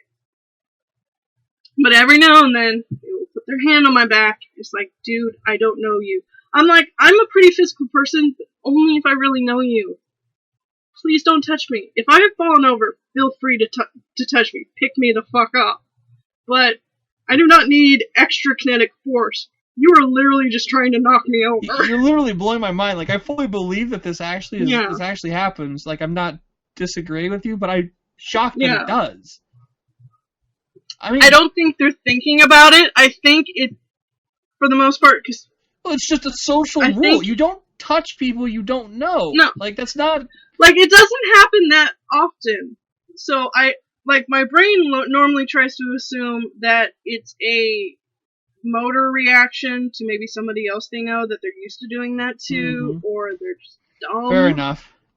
That just seems strange. That is more acceptable than trying to grab my bag, but it doesn't happen very often. Like I said, for the most part, people just open the door for me. Yeah, that's just fine. yeef. That's in the same sense. I know I'm gonna sound like an asshole for saying it, but if you're a woman and I happen to be in front of you and open the door for you, don't shit all over me because I did it. Like, oh, I don't need you to do that. I'm sorry. Yeah. My parents taught me to open the door for people. Not just because you're a woman, but because you're a human being. Yeah. That's a mixture of, there's some bad feminism out there. Like, I'm very much a feminist. Equality for all, but there are a lot of what we're shown as straw feminists on TV is actually called third wave feminists. It is very man-hatry, and they're a minority, but there's enough of them. Or their mothers are just bad, or whatever. But yeah, they've been bred that any sort of gentlemanly action is oppression. Where it's polite to open the door for someone. Like I said before, if you cut me off to open the door, I'm going to be pissed because you ran in front of me. If you got to the door first, sure. But if you cut me off, you've created this weird thing where you have literally knocked me out of the way of opening my own door for myself. I don't need that much assistance. No, I mean, like, cut I'm first at the door, I open the door, there's someone behind me, I hold the door open for them. Yeah, that's the polite thing to do, and then we also often forget that we're not supposed to let the person holding the door stand there forever while everybody piles out. Somebody should take the door from them. Yeah. Well, that's not that. As long as it's not like a concert, that's not like a huge, Yeah. But I mean, like I've run But into yeah, that where it's like I had a female coworker and she was carrying similar scenario. She was carrying a whole bunch of shit, and we were gonna we were gonna have to go up the stairs. I said, "Would you like me to take some of that?" And she's like, "I don't need your help." And I'm like, "Whoa, okay, sorry. You got 75 pounds of shit on you, and I thought maybe you would like me to split it up. But if you got it, you got it. I'll see you upstairs." Like, and I'm not saying that's all women. I'm just saying like, yeah, that does happen. I've seen people do that. Just like, we are weird as a society in general. Like, either somebody is outright discriminating against you, or you're assuming you're being discriminated against. It seems to be. Like, people are always like, oh, it's very hard to be polite to people. It's like, if you're finding it difficult to be polite to someone, then you're probably not actually being polite. it's hard to be deployed to people because stuff you think is like okay turns out to be oppressing them, and you're like, what? What? We as a society are very poor at communicating, and like, yeah, there are the people out there who are going to shit on you for being polite because they think that you're wronging them somehow. But on the other side, like, I'm not saying you've done this. You're the sweetest guy in the fucking world. I don't think you would intentionally oppress someone. I don't even think you could. I don't think you could even unintentionally. Like, but often people will get pissed at me because I got pissed at them. It's like, yeah, you think you're being polite, but you are actually making life worse for me by doing what you're doing. Or you were invading my personal space, or your assumption about me makes me feel inferior. Like I said though, this doesn't happen very often to me because I have the benefit of male validation because I go out with men. And it doesn't even happen all that often when it's me and Grieve by ourselves, but that might be just more the places we go to than anything else. Or because we're in a group, people are less likely to come up to us. Maybe that's it. But still, I know it happens more often to other people. Yeah. Like, it's a big enough issue. Well, and I'm not denying anything you're saying. Just to be clear, I'm just like shocked by it that people actually act like this. Like, and I was just more discussing like the counterpoint of like women who feel oppressed by men doing things that like in my case, my parents taught me to do this shit, and I never thought anything of it until And it's not just for women. Like, I hold the door open for everybody. If I see somebody with a bunch of crap in their hands, I go, "Do you need help?" Like, it's not just for women. It's just more often that if you see a 5'2" woman with 4 bags of sand on her shoulders, you go, would you like some help? And they're like, "No, I got it." It's like, "Oh, okay, sorry. I just."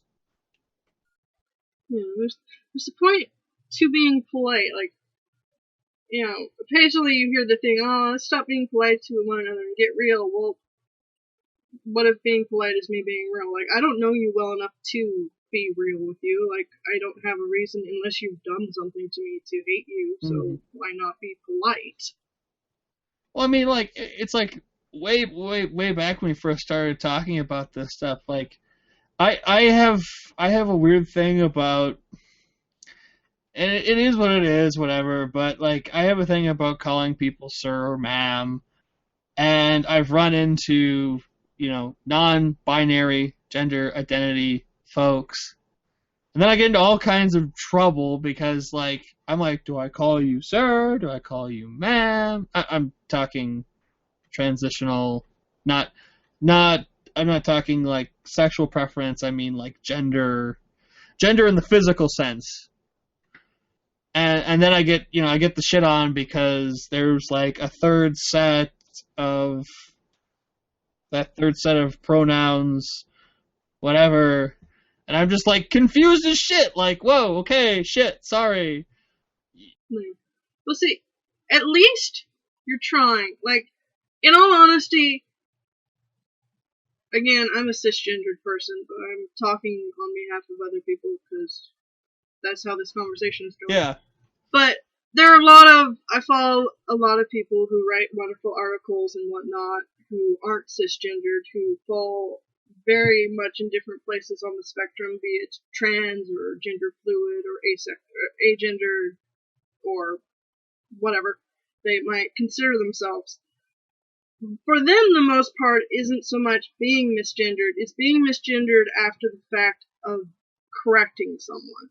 Now, sometimes it takes a person a few tries to remember, but for a lot of causes, we need to stop automatically getting angry at something, like if somebody misrepresented my sexuality, which is understandable. I'm married to a man. I don't have a lot of shirts that say I'm pansexual, but if I tell you I'm pansexual, don't try to tell me otherwise. It's my sexuality. And if it comes up again, attempt to get it right. Yeah. Like if you have questions, that's fine, but if you're questioning my sexuality, that's different. You're not really pansexual, the same goes you're for just gender. misguided. Yeah, or pansexuals aren't real, or you can't be pansexual because you're monogamous. It's like, fuck you. Just because I don't fall into your perfect queer spectrum, fuck you. I particularly like gay men can't have children and be married. I'm like, oh, you're in for a surprise, Spanky. By the way, Grieve says hi, because she's texting me right now. Oh, what's she up to? Work? Yeah, she's on break. Oh, fun. The universe seems neither benign nor hostile, merely indifferent.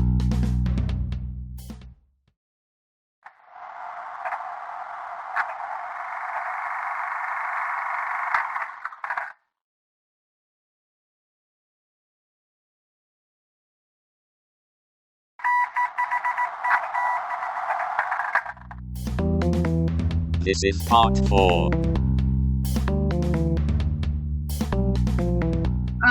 But at the same time, unless they're being actually aggressive towards you, we need to stop being automatically aggressive. I realize a lot of people have been in really shitty places. For most part, a lot of people aren't in safe places in general when it comes to non-binary gender or sexuality. But when somebody gets it wrong, and they might possibly not have known, correcting them politely is the way to go about it, because then you're just creating more aggression, and that's not going to change anything. Like I'm all for war, because sometimes you need to fucking go to war. Yeah. But at the same time, sometimes you just need to explain something. And it may take them a while, especially if they're close to you. If they're really used to calling you something, it may take them a while. But if they're trying, that is better than some people in the world. This specific instance that I'm referring to in my own life was at the time, and I still don't remember them, but there are apparently like officially sanctioned non-gender specific pronouns. Now, I'm now aware of them, but at the time I was not. And it was a very masculine woman who I mistakenly referred to as sir. This was my mistake, and I never made any qualms about it. But she was, like, super pissed at me. Like, super pissed. How dare I? And I was like,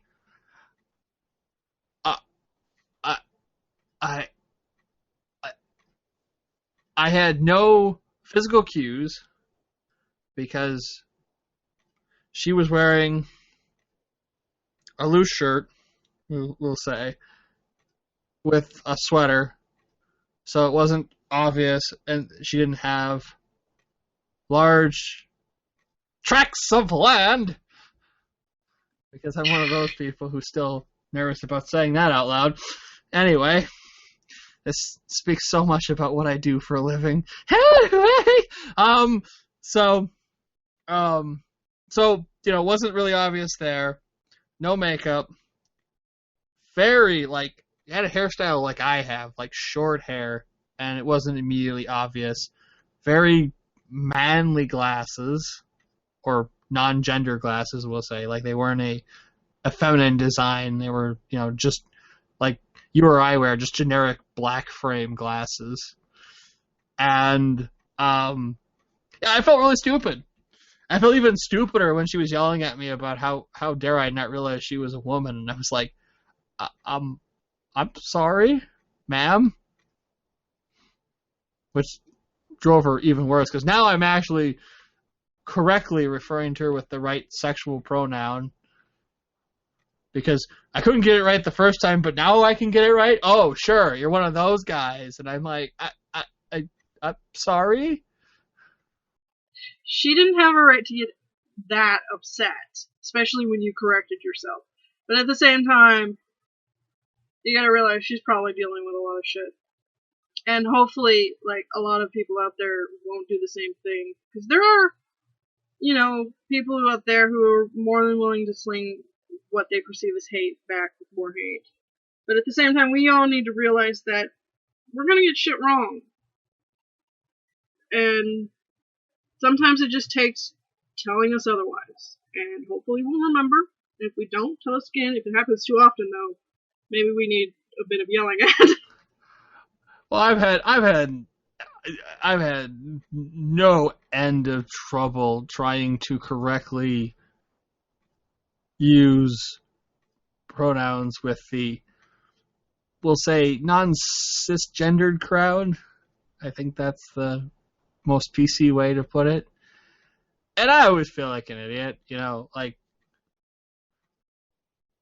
quacks like a duck, looks like a duck. I go with what I think should be the right pronoun, In your defense, that's kind of what society has taught you, because it's the social norm. People see cis or binary systems for gender and sexuality as the norm, and everything is outside the norm. Which is why you're not supposed to call yourself normal when you're cisgender. That's why we started referring to ourselves as cisgender. Because normal implies anything else is weird. But in all rights, even I'm fully aware, but unless you're wearing a sign or I know you, I might misgender someone as well, or misrepresent their sexuality, although I don't know why I would be talking about someone else's sexuality unless I knew them. I'm talking more about folks who are transitioning. Yeah. Does that like make it clear why I'm confused? It's not like somebody who's made the transition. It's fairly obvious one way or another, because they're showing physical signs of gender, which make it easier to pick up on. Yeah, you're talking about physical descriptors of gender, where that's not true for some people. No, definitely. Some people, but yeah, that, and there are a lot of trans out there who are no longer fully transitioning because they don't feel a need to. Mm-hmm. And there can be, for some people, there can be some issues there, or like you're just not sure. Like, you made an assumption and you were wrong because you had to speak to them, and we've been taught to speak in gendered pronouns. Mm-hmm. Like, again, after the fact, simply explain, and the person should, if they're not fucktard, at least make an attempt to get it right after the fact. Another thing, though, women need to stop getting pissy about ma'am. Ma'am, miss. Yeah, because, like, okay, in all rights, you can be pissy at what you want, but I never understood this about getting pissy about being called ma'am. Now, if you're somebody who does not identify feminine at all, and you get called ma'am, I get the understanding of feeling weird about it. I don't care when I'm misrepresented. Like, if it was like an official document, I would care, but for the most part, if I know you're talking to me, I will talk to you. But other ladies, because they assume you're implying that they're an older woman, because they've been taught that their age is precious and they must appear younger. But exploding at someone for calling you ma'am just makes you look really shitty. Now, if you are in fact not representing or feel that you are a ma'am, because you identify as a sir or a they or whatever pronoun you feel at the time, then yeah, it's okay to get a little huffy. But if you're a lady and somebody called you ma'am, chillax. They're just trying to get your attention. Yep. Yeah, I mean, like, I'm not trying to defend, like, chauvinism or anything. I'm just saying, like, it's interesting the shit you run into where people just, like, get, like, super ticked and you're like, shit, I'm sorry, I fucked up. Me? Like, I've met you for all of 30 seconds. I don't know your life story. I'm sorry that I'm not in on it. Mm-hmm. I'm still confused as shit about third gender pronouns. As much as I've tried to use them, they still confuse the living crap out of me. Hey, at least you are trying. You are doing better than many. It's worse. I was going to say, like, the worst thing for me by far are... How do you... And I always come back to this, because this is like my kryptonite when it comes to, like, this shit. The specific, like, using the right terminology and stuff. People who have the outward physical gender that they are physically. Like, I'm not talking about a woman that looks masculine, like a woman who looks feminine, but is non-gendered. That an agendered person? Asexual person. It's like, holy crap. Agendered. Asexual is a different thing.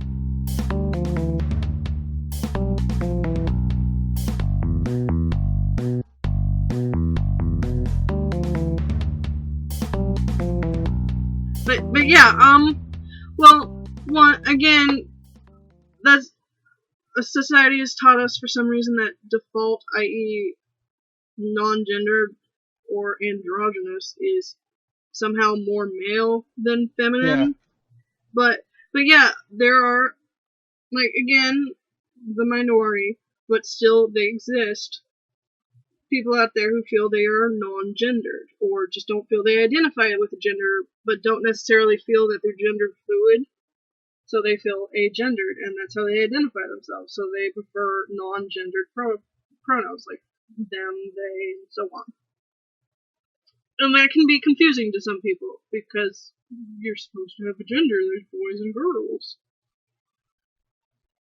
But that's not how real life works. So the big one right now is apparently there was a couple panels in a Deadpool comic in which he slapped She-Hulk on the ass, and how it was so horribly sexist, and how dare they. And I'm like, well, they're playing up that slapping the Hulk on the ass is a really bad idea. Like, but if he had done it, it's a big deal because he did it to She-Hulk, not because he did it. Like, it wouldn't have been a big deal if he'd done it to the Hulk, because then it would have been a guy doing it to a guy. He's done that to Peter Parker, hasn't he? He's done it to everybody who's capable of kicking his ass. It's a running gag. Yeah, that's one of the things he likes to do. He likes to tick people off by being, because he's got the healing factor. So she slams him through the floor, and he goes totally worth it. And everybody's like, "Oh my god, that's so sexist. It's terrible." And I'm like, "It's hilarious." Yeah. Sometimes it's merely character representation, because Daredevil is like that to almost anything. Not Daredevil. Deadpool. Wow. Daredevil? Yeah. Oh my god, the blind guy? Shit. No. Deadpool is also, canonically, somebody said pansexual, but somebody else said omnisexual, and I agree more with omnisexual, because I don't think he cares about whether or not you're human either. Deadpool fucks anything with holes. Deadpool fucks anything that will let him fuck it. Except for now, because he is in a pseudo-monogamous relationship with that chick whose name I have forgotten. The Daughter of Death? Yeah. Is she the Daughter of Death? I thought she was the daughter of a demon. Death. The Morte. Oh, okay. I'm not fully up to date on God! comics. Come on. Kiki, how dare you? I'm that nerd at the comic book store. Get out of my fandom. Well, I'm poor, so fuck you. Man, I love webcomics because They don't I cost just have money. to pay for an internet. Well, I have to pay for internet or go somewhere with internet, but yeah.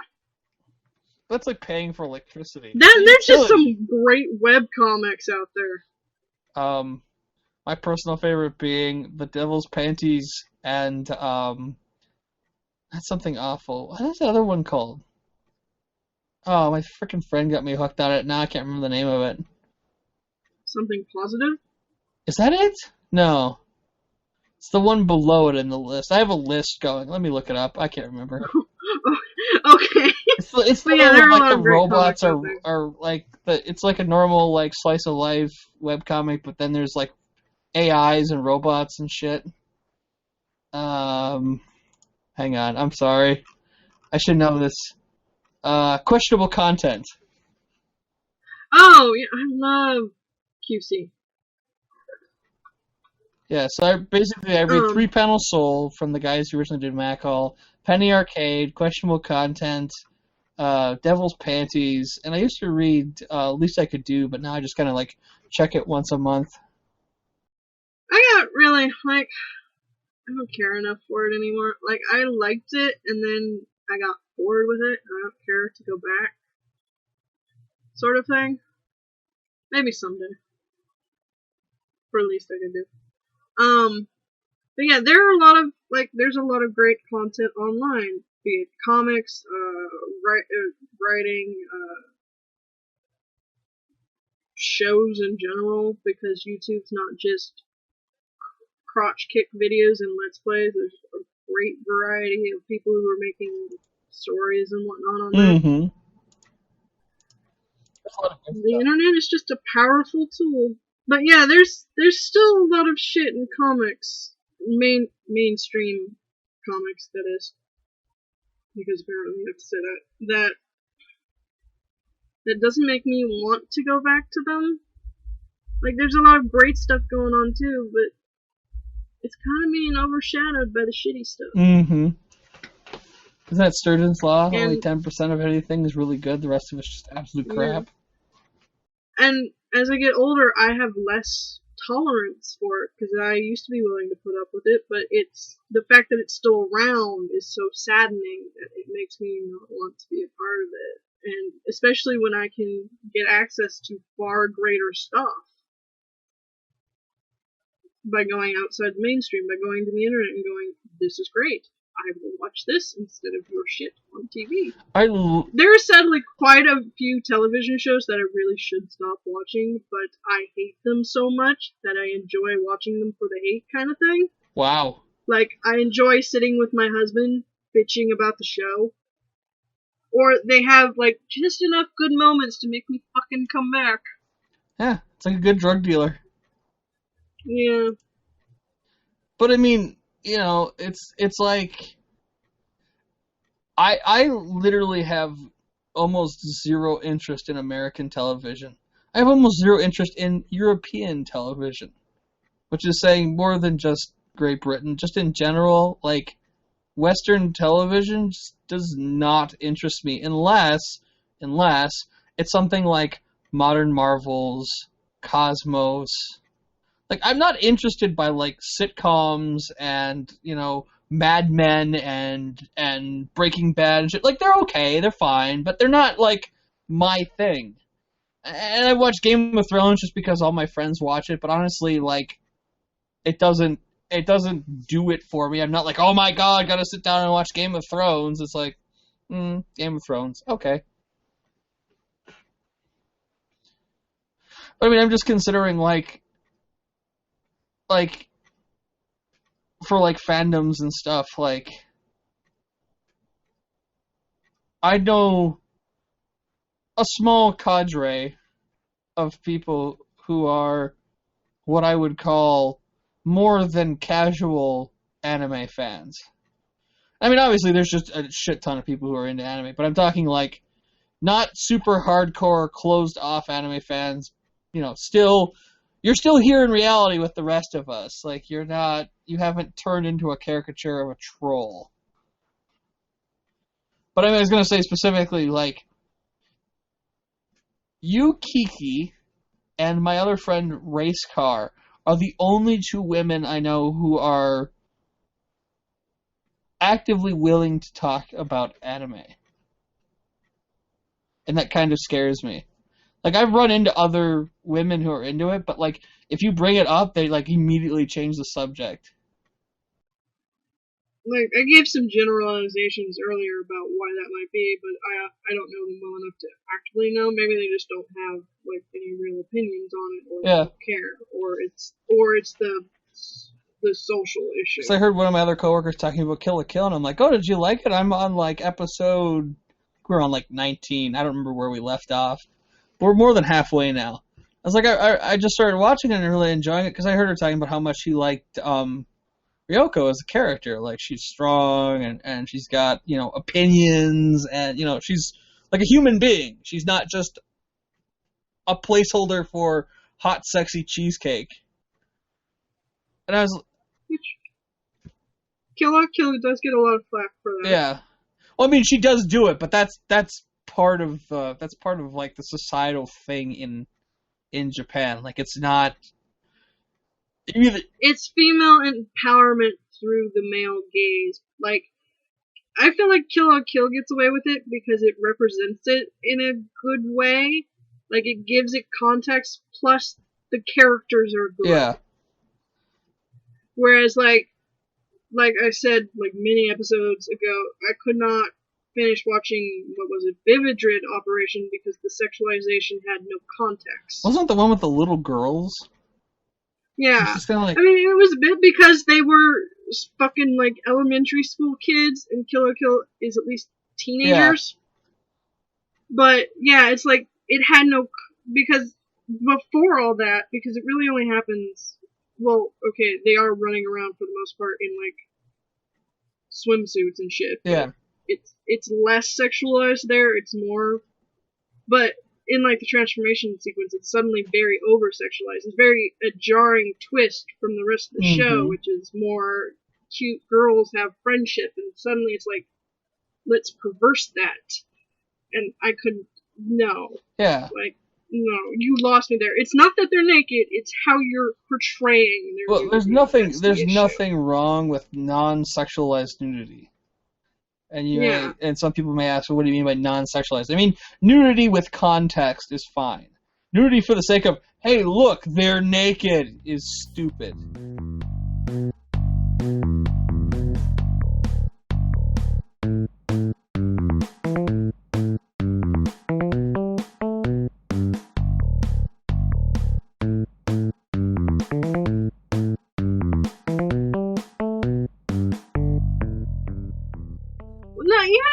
Wandering around naked, that would be fine, but the fact that they zoomed in on the crotch, made sure we could see the crease, made sure that this, we understood that this one chick had really giant breasts, but remember that she's a kid, it's like, no, that is actively sexualizing a child, and that's... Which is not cool. No. Yeah. Like, the only person who should be sexualizing their child is the child, and these are fictional beings, so you have all the control, and no. Well, it's just not... It's pandering to a group that's not societally appropriate in most of the Western Hemisphere.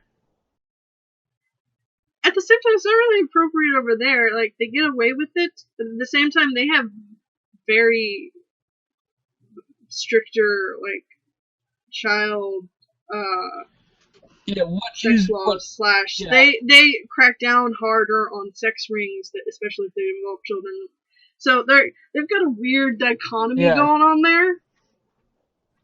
Well, I think they also work off it's better to... This is kind of what I was going into earlier, where it's almost better to play it out so people don't bottle it up and then they turn into a frickin', child rapist. Yeah. Yeah, it does get away with it a little bit that it's children, but at the same time, it had no context in the plot. No. And it was really just ruining the story for me, because I was into cute girls who, their outfits look like marching band Yeah. outfits, and her grandpa made them for me, and they all want to be for them, and they all want to be friends. And her grandpa's suddenly an otter. It was adorable. And then that happened, and it kept happening, and I couldn't put. Well, I mean, there's nothing wrong with the semi.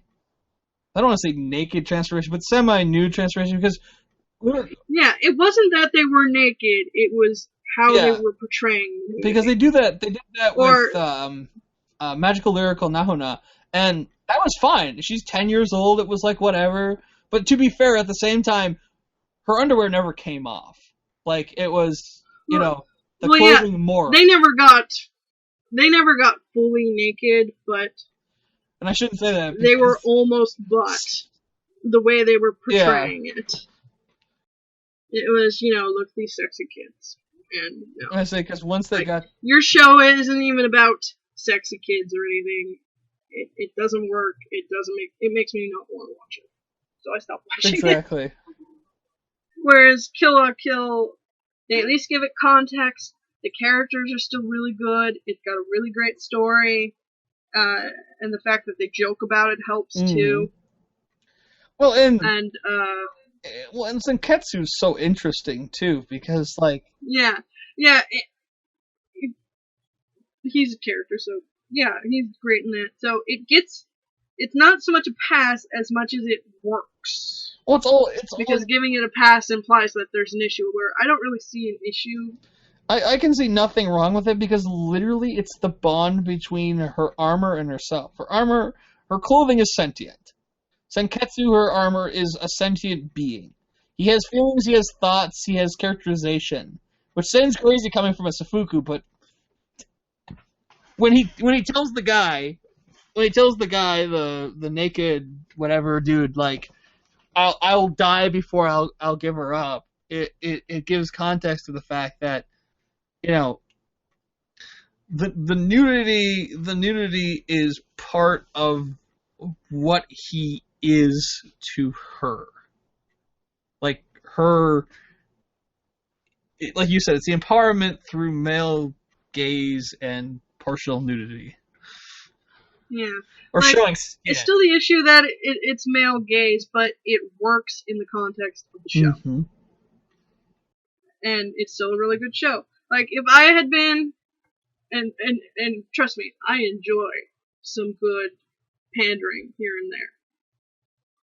But if I had been in charge of the designs, I probably wouldn't have gone the same route. Like, I probably would have gone maybe in the same concept, maybe skin-tight catsuit or something instead. Like, making it sort of like he becomes your skin sort of thing. Mm-hmm. But I didn't make the show. Someone else did. That's their idea of what they were trying to represent. And it doesn't bother me, so I watch it. And I understand why some people are bothered by it. But out of the issues with shows out there, it's not that bad of an issue because it's still a really good show. It's not a pass, it works in the context they've given. Where, Catwoman's catsuit always being open and almost falling off doesn't work because it doesn't fit the character. Yeah, I'm shocked by that, because every time I see the modern Catwoman, she's always got it zipped up to the collar, so... It depends on who's drawing her, and some game representations of her, the suit might as well not be fucking on her, because how the fuck are her tits staying in, sort of thing. Like, even there's not enough boob tape in the world, and it doesn't work for her character. Like, not that she's not a sexual character, just that she's also very practical. Yeah. Or at least the way I understand her. Because the issue with mainstream comics is it depends on who's drawn and who's writing for how the character works. Like, what's her name? From Marvel. Black Cat? Who can make her body into diamonds. Oh, Emma Frost. Wait, yeah, she's also her stuff is always sexualized. But that's, like, it depends. Like, some horrors are great at showing her sexualized when she's intending to be sexual, and not when she's not. Like, when she's just fucking asleep in the bed, she's not. And that, I feel, is better characterization because her sexuality is part of her, and she's more than willing to use it against people. And the fact that she doesn't really need clothes, she can turn into fucking diamonds. You know, And that's part of her character, the way, again, she's fictional, so she was written that way, but it works in context of her wearing skinny or almost nothing because it's part of the way she works. Because her sexuality is part of her aggression towards other people. That and she's also an emotional, psychic person, whatever. It's how her shit works. So the more reaction she can get out of people, the more she can abuse it. The only issue I have with her is when she's not supposed to be sexual and people draw her sexualized. Because that's an issue with comics in general, where they don't understand the difference between a woman doing something and a woman being sexual. Like, it's somehow all the same thing. But yeah, in the context of her wearing skimpy stuff, it works. The context of other characters wearing skimpy stuff does not. Like, why the fuck would Rogue run around in almost nothing? That doesn't make a lot of sense. no. Especially since, you touch her, are likely going to die. Like, I can imagine her in battle ripping everything off as a weapon and tackling someone, but just wandering around normally, like her normal get-up, that doesn't make sense. So, which, sadly, you see every now and then. So, that's the issue. It depends on the context of the character. They're fictional beings, but you give them characterization and then context for their representation.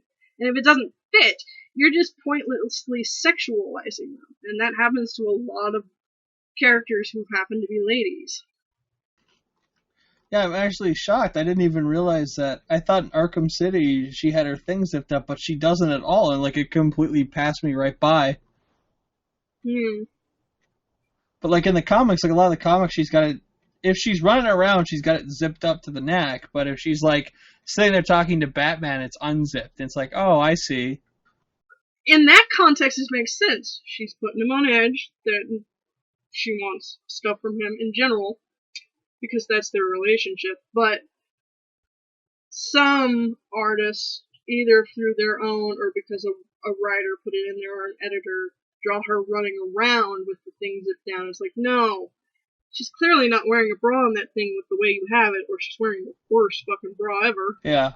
So, this is no, that makes no sense. I give, because I'm gonna say it's a pass, because it's not really necessary, but I give Power Girl a pass for the boob window, because she is essentially Supergirl from a different universe. She's almost indestructible. And I've seen some writers use that boob window as a defense thing. I forget the writer tried to pass it off as her not knowing what symbol to put there, so she left it open. It's like, no, that's stupid. Yeah. But others have been better about that she has big breasts and has learned that to use them against people. And it doesn't matter that it's open, because most of the time nothing can hurt her. Because she's a Kryptonian on Earth, under a nice yellow sun. And that gets a pass, because, depending on the writer, it's given proper context, and it doesn't really matter, because she can't get hurt. So it doesn't matter that her tits are out. But other times, it's like, well, it depends. How are they writing it? Why does she wear this sort of thing? Why does she do Everything this? is fine as long as it has context. That's basically what it comes down to. As long as you don't just do it for shits and giggles, you do it because you have an explanation for it. It's cool. Yeah. Well, and I do like the idea of Catwoman. It's a standard, female character trope to use sexuality against male characters.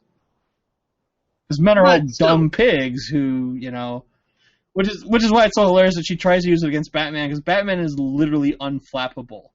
This is a guy who faces down gods and goes, oh yeah?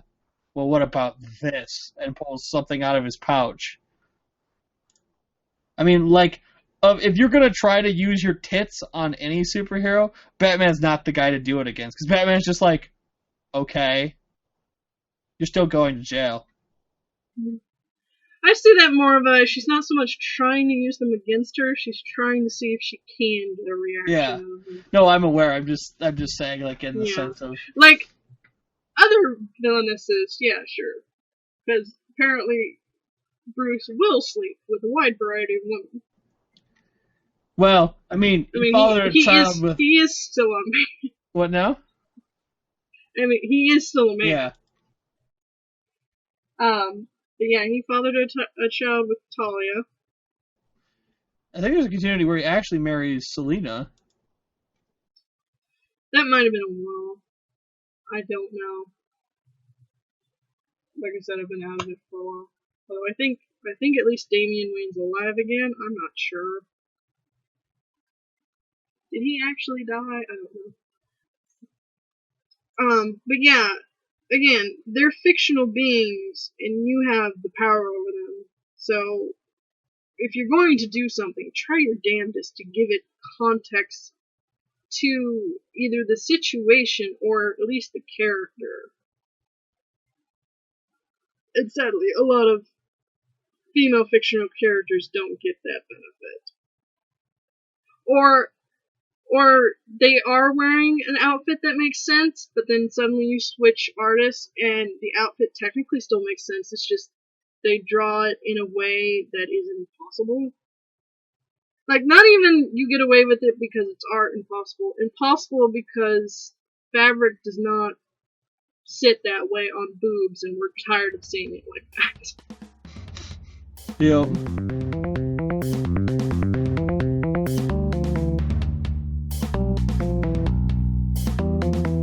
Imagination will often carry us to worlds that never were. But without it we go nowhere.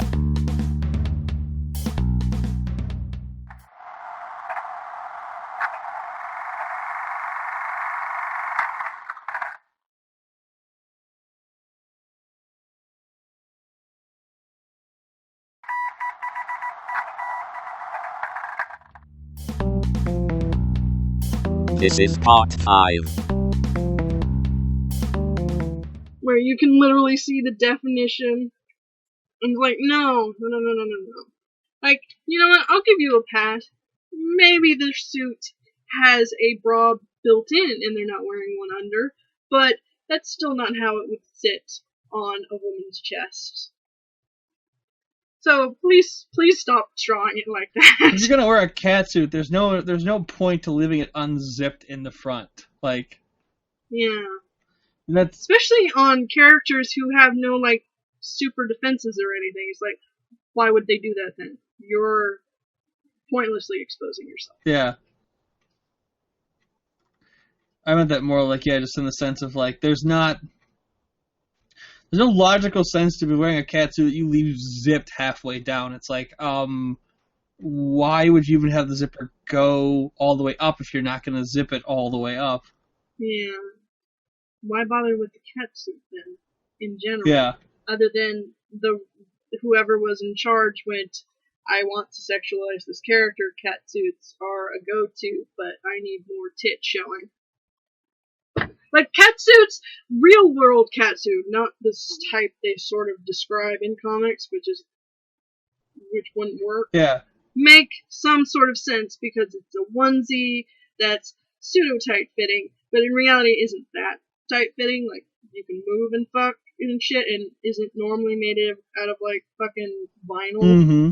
It's made out of real fabric, so you can move in it.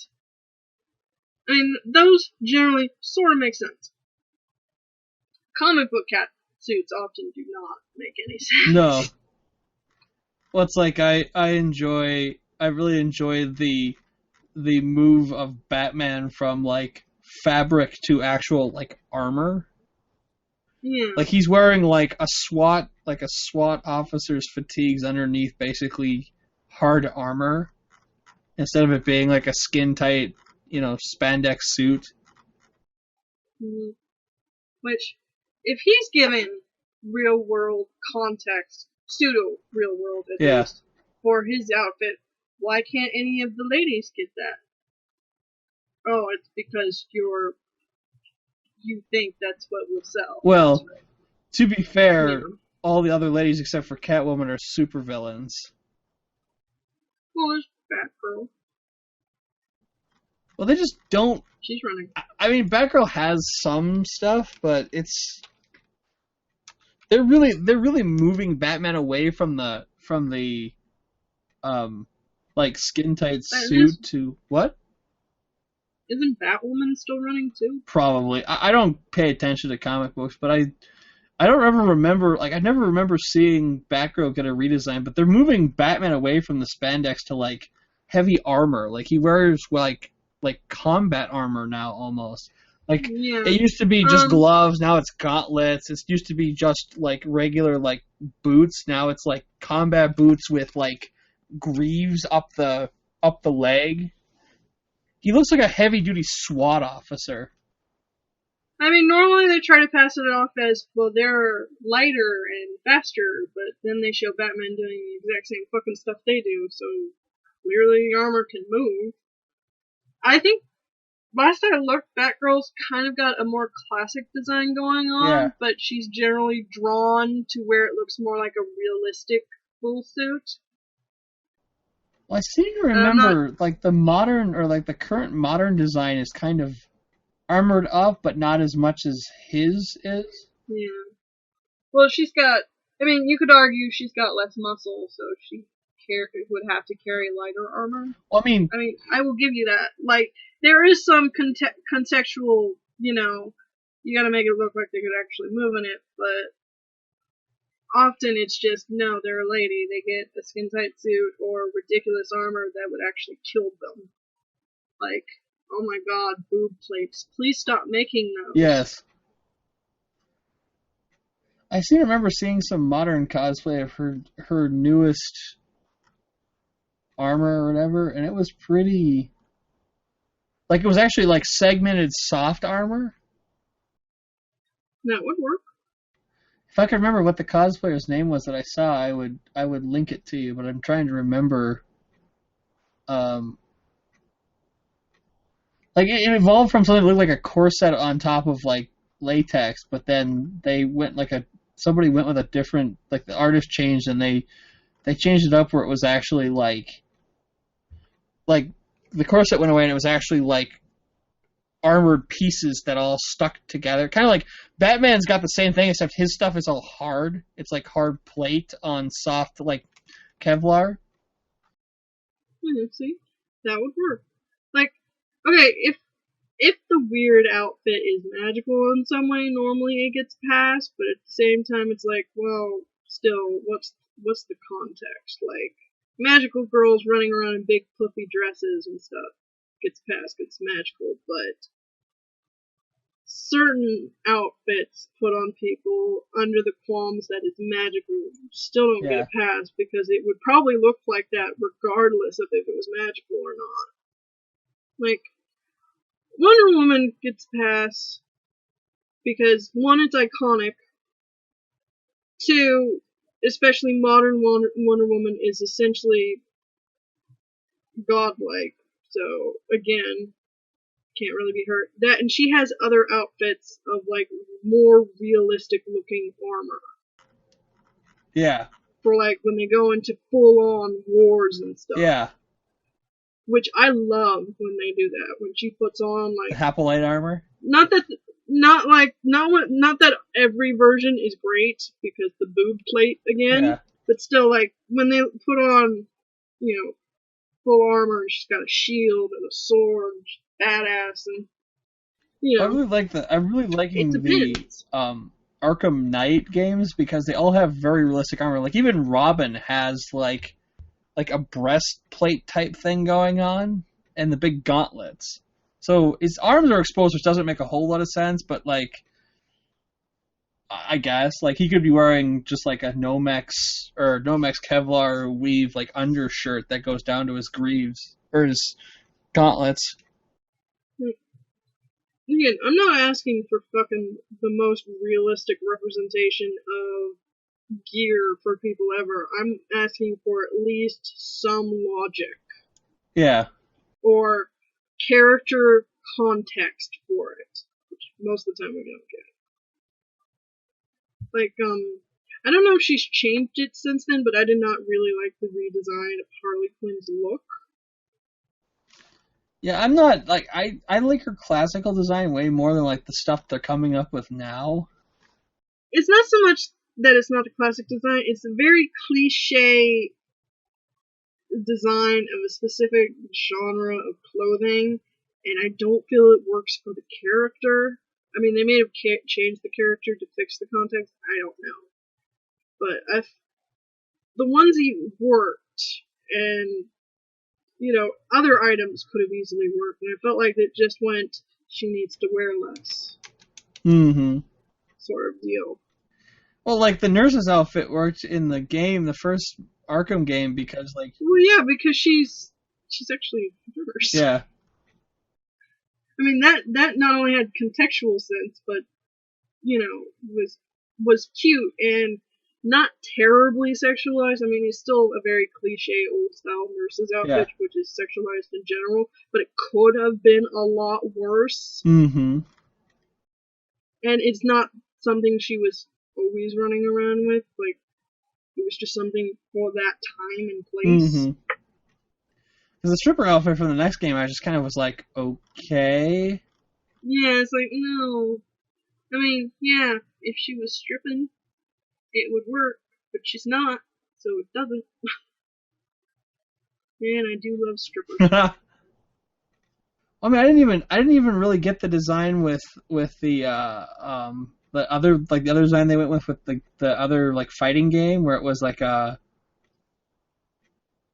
I don't even know what to describe it as, like the, like, Injustice for All, where it's like her hair is black and red and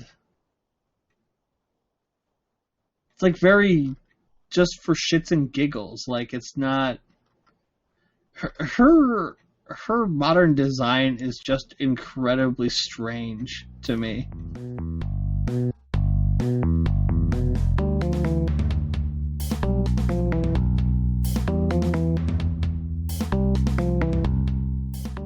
It felt like she rated a Hot Topic. Yeah, that's kind of... Well, and I don't feel like that's her. Not that only a specific set of people go to a Hot Topic, but they're trying to put out this image that is like, one, we've seen that sort of character a bazillion times, and two, doesn't sit for Harley Quinn. You're just pointlessly putting her in a pseudo-sexy outfit because you think it will sell. And that being said, I've heard of a lot of great stories that have come out of the new DC, but there's just a lot of stupid shit and a lot of visual things that make me want to go, ugh. Because again, it's not that because she changed her outfit, it's what they went with. Her outfit just continues to get, like, her outfits get stranger and stranger with every, like, passing iteration. Like, they're losing like a cohesive, like, original design that's like her standard. You have the classic one, but they're trying to find something that's like a new standard design, and nothing really. I'm not into the whole, like, bunch of exposed skin, but, like, she's, like, completely white. Like, that just, like, seems weird to me. She's obviously not naturally that color. Like, Joker's deal is that he got hit with horrible chemicals and it bleached his skin and all that shit, but, like, she's, you know, that never happened to her as far as I remember. I'm not sure. Like I said, I'm not totally up to snuff on the new DC stuff, and I probably won't be for a long time, which is why I'm more commenting on appearance than anything else. But yeah, as far as I know, she hasn't. Like, that being said, I don't believe she's even with Joker right now. No, she's not. Here, I'll link you the. Yeah. I think this is one of the more current designs. I believe her and Poison Ivy are running around together, which is a duo I have always loved. And yeah, that outfit does not make any sense. How does it even stay on? How could she do anything? Because again, she's just, like, yeah, she's a little baddie, but in the end, she's not superpowered or anything. She's a regular person, and yeah, for a little while you could run around in one of those, but her tits would be in so much pain, and she's just begging to be shot Well, I mean, or cut. yeah, she's a world-class gymnast, but other than that, she's looking to get a Yeah. whole lot of... Dude, if you're flipping around and stuff, you want boob support. Boobs need support. Unless you're used to never wearing a fucking bra, and then they're not that shape, you need boob support. And even if you're not used to wearing a bra, you probably should at least line them down if you're gonna do shit like that. Because these are not bags of unfeeling stuff. Yeah. They hurt when they get flopped around too much. And the bigger they are, the more it's going to hurt when they flop around, and the more support they need not to flop around. Yeah, I just, like, the inconsistency of her design is just strange to me.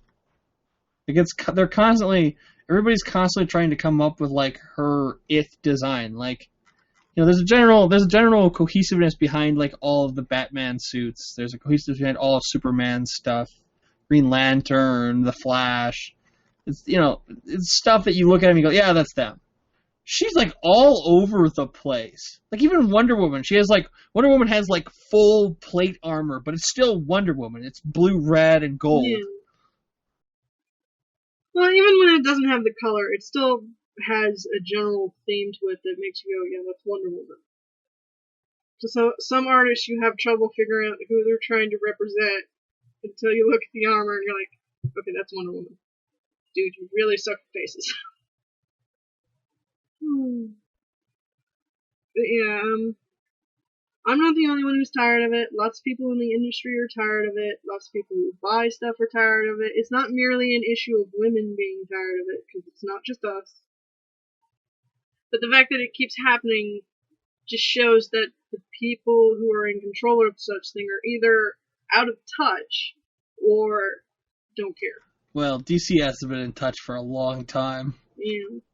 Like, when you hear that they did something, you know, like went with the traditional bland white guy because marketing got scared, that makes me feel like your marketing department's not very in touch. Well, if they're afraid that a game's not going to sell because it doesn't have a white male protagonist. Well, because it stops being about a dynamic story and it starts being all about how much profit can we make. Yeah. I mean, yeah, in the end, you're probably still going to make a shit ton of money because we don't have a lot of other options. There are great indie games out there, and that's starting to pull away from bigger developers who need to learn not to spend so much fucking money on a game because you might not make it back. Yeah. But probably won't see any real change until a major industry crash happens. Because there are a lot of wonderful people in game development. They're just being sidelined by other people in power who are too worried about doing something different. Yeah, I mean, when it really comes down to it, like a lot of like costume design for characters in general just doesn't make a whole lot of sense. And it's not just comic books. Comic books are just most guilty because they get the most, you know, scrutiny. But I mean, I think specifically Marvel's getting a lot better about it. When somebody like Greg Land gets work and he literally traces porn, yeah, you know, there's something wrong in the industry, which is terrible because Greg Land, without the tracing, is not that bad of an artist. He has some skill, but I don't know what happened. I don't know if an editor got to him or something. He started tracing porn and he got more work, and now every girl looks like they're having an orgasm no matter what the fuck they're doing, even though they're just talking. Because this isn't like the fucking 80s. I can get porn. I don't need your assistance. If you want to make porn, though, just make porn. Yeah. Just get over yourself and make porn. But I think I'm more pissed at the fact that he's a fucking tracer and he gets paid to do it. But there are plenty of artists out there who don't trace, but still show very poor representation of people, or are very bad at not sexualizing something that is not meant to be. So Greg Land just jumps to mind because, again, I hate he gets paid to be a fucking tracer. It's a shitstorm! A shitstorm! And, I mean, like, the argument is often, if you don't like it, go make your own. But the problem is, a lot of these environments don't, because, again, there are boys' clubs, intentionally or otherwise, don't really allow a lot of women to join, or people of not the same mindset, because, again, they're looking for people just like them. Mm-hmm. Or that you join a big company, but can't really do much of anything because you're not in a position of power. Yeah. I mean, yeah, we are seeing a big influx of independent stuff because you don't have to make a print company anymore because of internet. I mean, it limits you to people who don't have internet, which is a good majority of people don't have internet these days. People don't seem to realize that. But the internet gives us a vast market, and that's why net neutrality is so scary, because that's really going to, if all things go, it's going to start limiting the independent ability of people to just make their stuff. Mm-hmm. Or even just smaller companies make stuff. Basically, I've been told by my economist friends that you should look at telecommunication companies as the Standard Oil of the 21st century. Pretty much. They're getting, progressively more and more powerful and taking more and more market share, where it's going to come to the point where if the U.S. government still works like it should, they're going to get broken up into a whole ton of small companies because they're just not going to allow them to take, we're at the point now where we're down to 6 megacorps having control of every telecommunications company in the entire country. All the media, all the utilities, because I don't give a shit. Internet is a utility, whether they like it or not. It's a reality. It's not a service anymore. It's a utility.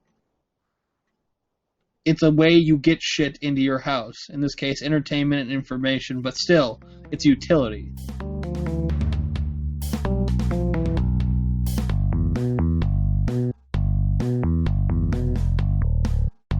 For some people, it's also food and stuff and work. Yeah. But I mean it like in the sense that telephone companies, like not cell phone companies, but landline telephone companies are considered a public utility. But cable and DSL are not included in that because they're not, a utility, quote unquote. I don't know. I mean, that's personal opinion, but I mean, I don't see how it can be construed any other way than being a utility. Obviously, they don't want it to be classified because then it cuts a major chunk out of their profit. Because then price-fixing stuff comes into effect. Such wonderful yet sad times we live in. Mm-hmm. The world is shit, and I'm pissed off. But the one thing I forgot pissed off because I'm being pissed on. What's up? What were you saying? I said the one thing from way back at the beginning that I didn't get to was my entire lead up to everything I was talking about with the swag was that the one thing that drives me, that's always driving me crazy about like the one swag item that never made sense to me, T-shirts. It's always a medium or large T-shirt. Yeah, because you can't really guarantee that someone could wear it. I mean, some people don't wear when they get them. They just put them on a wall or something. But I mean, the T-shirts I have on my wall are not because they came too small, although one of them did, but it was a present. They're just because they don't fit anymore, and I still like them. And no, that one is because that's one of the few T-shirts left from my dad's old business. But I have a Scooby-Doo hoodie on my door that has never fit because my dad did not know my size when he bought it for me. Nice. But he didn't usually go by himself to buy me clothes. It was a gift. Mm-hmm. And it was the only one they had. And it had Scooby-Doo on it, so A, loved it automatically. And I used to be able to at least put my arms in it, sort of thing. But now I can't do that. They're too big to be in the way. But I still kept it because it's a gift, and I love my daddy. But yeah, that was the one thing I kept thinking about. We were talking about swag you get. I was just like, Yeah. T-shirts are silly. I'm, Like hats, generally, with few exception, probably can fit on their yeah. head. But shirts, no. You probably shouldn't go with shirts. Because either it's going to be too big or too small. Yeah, surprisingly, they don't do that a lot anymore. Like, you don't get a lot of clothing items anymore. Now it's like always, like, it's a necklace. It's like postcards. They're probably just trying to make sure somebody might want it, be it for trinket value or actual wearability. Mm-hmm. Because unless you've got weird sized head, and you might be allergic to whatever it's made out Yeah. of, but nail polish will fix that. So there's better chance that someone will go, ooh, that's neat, and buy it, and not go, ooh, that might not fit me. Maybe I shouldn't. Stretch. I again forgot to make a timer. Holy shit. What? This is usually behind on telling me how long we've been talking, but we've been talking for at least 2 hours and 40 minutes. Oh, shit. So, apparently my starter topic was good tonight, because we've been going at it. Well, in all defense, I wanted to talk about the Ubisoft Assassin's Creed thing. Oh, yeah. And then we just kept going. Well, that was just silly in general. Yeah, like, it would have been better if their excuse hadn't been so lame. Because the excuse of we don't know how to animate women is never the right way to go. Because it makes you look like an idiot, especially if you already have animated women in your games. I'm paraphrasing what they said, but yeah. It's the standard, like, you're staring at him going, seriously? You had a woman in, what was it, Assassin's Creed 3? Yeah. Like, I still love Frozen, but what I want to say the animation director said about animating women still ticks me off. Oh, yeah? And I can see a lot of people's concern, because the female models do look almost fucking identical. Like, yeah, there are variations thereof, but you have to look for them. But essentially, he said that women's faces were hard to animate because they're so emotive and shit. Oh, okay. And that was in response to why in the trailer the ladies looked so similar. He could have easily just said they're family. Sometimes family look really close. But he went with women are hard to animate. And that was a poor choice. Even if that was really his mindset, shouldn't have gone there. He chose Still love the movie. poorly. Yeah. Yeah, that's a real cop-out thing to say. What he should have said is, fuck women. I mean, Disney has only been animating women for years. Since they started. Yeah. I mean, you may not always agree with the topic of the film, because most of them are in the end about getting married, but they arguably have better points.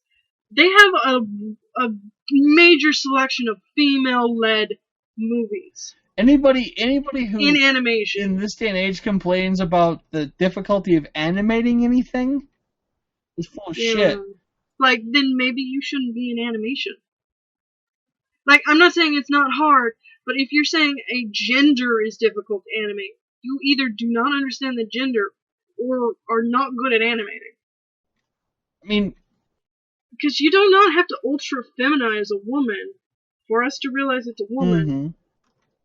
And it's the same amount of effort as putting into a male character or a not even human character. They all require effort. There's no way you can ever sell me that you don't want to animate women or you feel like it's more work to animate women because they're more difficult to animate. Because, fuck, and the first movie Walt Disney ever made was Snow White and the Seven Dwarfs, and he had no problem doing that when it was unheard of to animate a movie. Mm-hmm. Like, literally groundbreaking work, and the main character is a woman.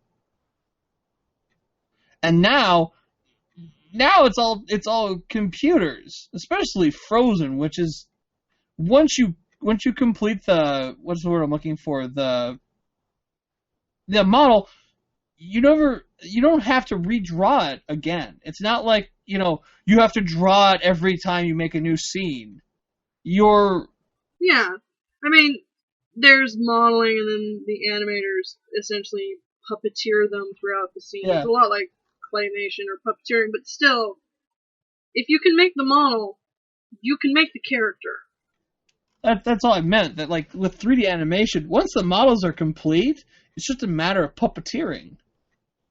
So then you're saying, well, our puppeteers just suck because they. Yeah. I mean, you could fucking build a program to make sure every snowflake on screen was fucking different. You can't animate women? But yeah, it was a poor choice on his part. Just like for Assassin's Creed, it was a poor choice not to have a lady, considering it's the French Revolution. Like, it doesn't even have to be, it especially shouldn't be. They should make appearances, one of the famous ones, but it's the fucking French Revolution. Women had a major part in that, and you should have reflected that. I realize it's altered fictional history, but you're still putting them in real representative spaces. But Kiki, and you're not doing it injustice. Kiki, it took them 6 months to animate Marie Antoinette. I mean, shit, what do you want from them? The same amount of care to give us a playable female lead. Which, might I add that shown that they can. If they took any time at all to animate female NPCs, if we're talking the French Revolution, then Marie Antoinette is going to appear at some point. So if they took the time to make her, then they're just full of shit. Oh, I'm not sure which French Revolution it is. I'm assuming it's the big one that happens after they help us. In general, though, in French history, women have been pretty impactful, be they on whatever side. Let's not. In history in general, though, because often they get swept under the rug, which is a sad part of our history. But yeah, it's not like men have done all the work, and things need to really start showing that. So on the eve of the French Revolution. Speaking of, though, if your game has customization, one, maybe consider not making all the customization male. But two, if I can be a lady in it, please let me be more than a skinny, big-busted lady and a slightly less skinny, big-busted lady. Whoa. Hang on. Baby steps, Kiki. You get I mean, yes, thank you for letting me... Then you get to customize it. You don't get both right away. Thank you for letting me be a lady. But, I'm just kidding. At the same time, realize it's not so much an issue of the fact that you gave us choice of big breast and big breasts, that those were the only choice. Breasts come in a variety of sizes, so do hips and waist size, just like dudes do. Oh, man. Oh, Ringo.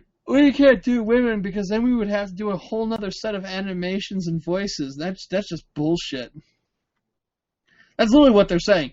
When they say it's twice the work, what they're saying is that we also have to then make character models and get voices for the female characters.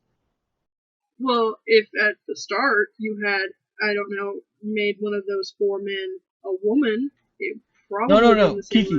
They're all the same guy. They're just customized versions of him. Well, fuck that. Yeah, that's not 4 different guys. That's the same guy in multiplayer.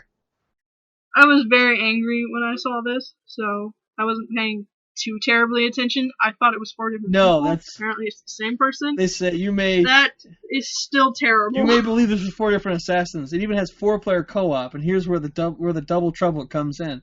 Although players can customize the looks of their playable character, the playable character can only be main character Arno Dorian. There aren't 4 actual separate male characters, only 1 with different looks. Why couldn't he have just been a lady then? Because Arno Dorian wasn't a lady. The assassin they're basing him off of was. No, seriously. No, seriously. Yeah. The number 1 assassin of the French Revolution was a courtesan in the courts. Yeah. In all likelihood, this motherfucker is based off of her. So why it wasn't a woman, I have no fucking idea, considering that the top assassins were all courtesans. They even brought this up in the second game, where the fucking women are your assistants. I hate to say this, but predominantly the best assassins have all been women. Well, yeah, we're often overlooked. It's like when you find out that the vast majority of ninja assassins in feudal Japan were geishas. Well, courtesans, basically. They're not geishas. They were a couple steps up, but basically they would masquerade as courtesans, get in a high-ranking official by themselves, kill them, and then escape into the night. Oh, no, that's too difficult to think about in the context of a game. It's like when you realize that some of the best snipers of the 20th century are all women, mostly Finnish and Russian. Dude, Finnish women are badass. Most women from that part of the world are badass. Yeah. Well, excluding Russia, they generally, I'm generalizing, it's not true everywhere, but they have better access to being able to do any sort of job and then excel at it. Yeah.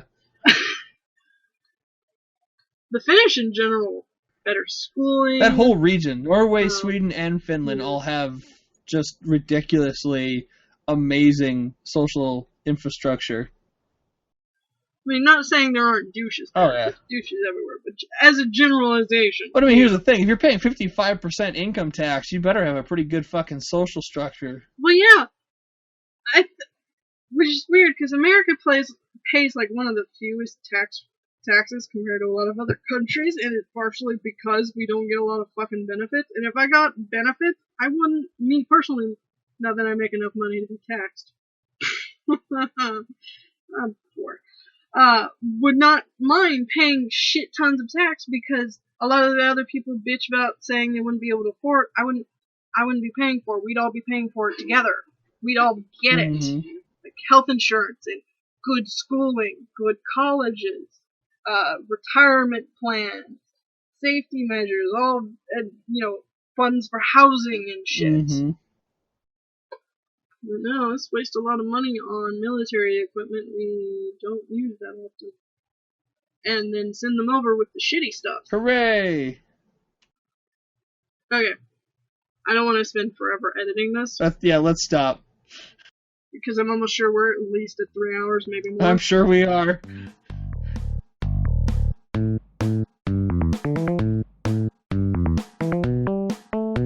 Thank you once again for listening to the Super Happy Fun Jabatron Tea Party podcast with Kiki and Bones.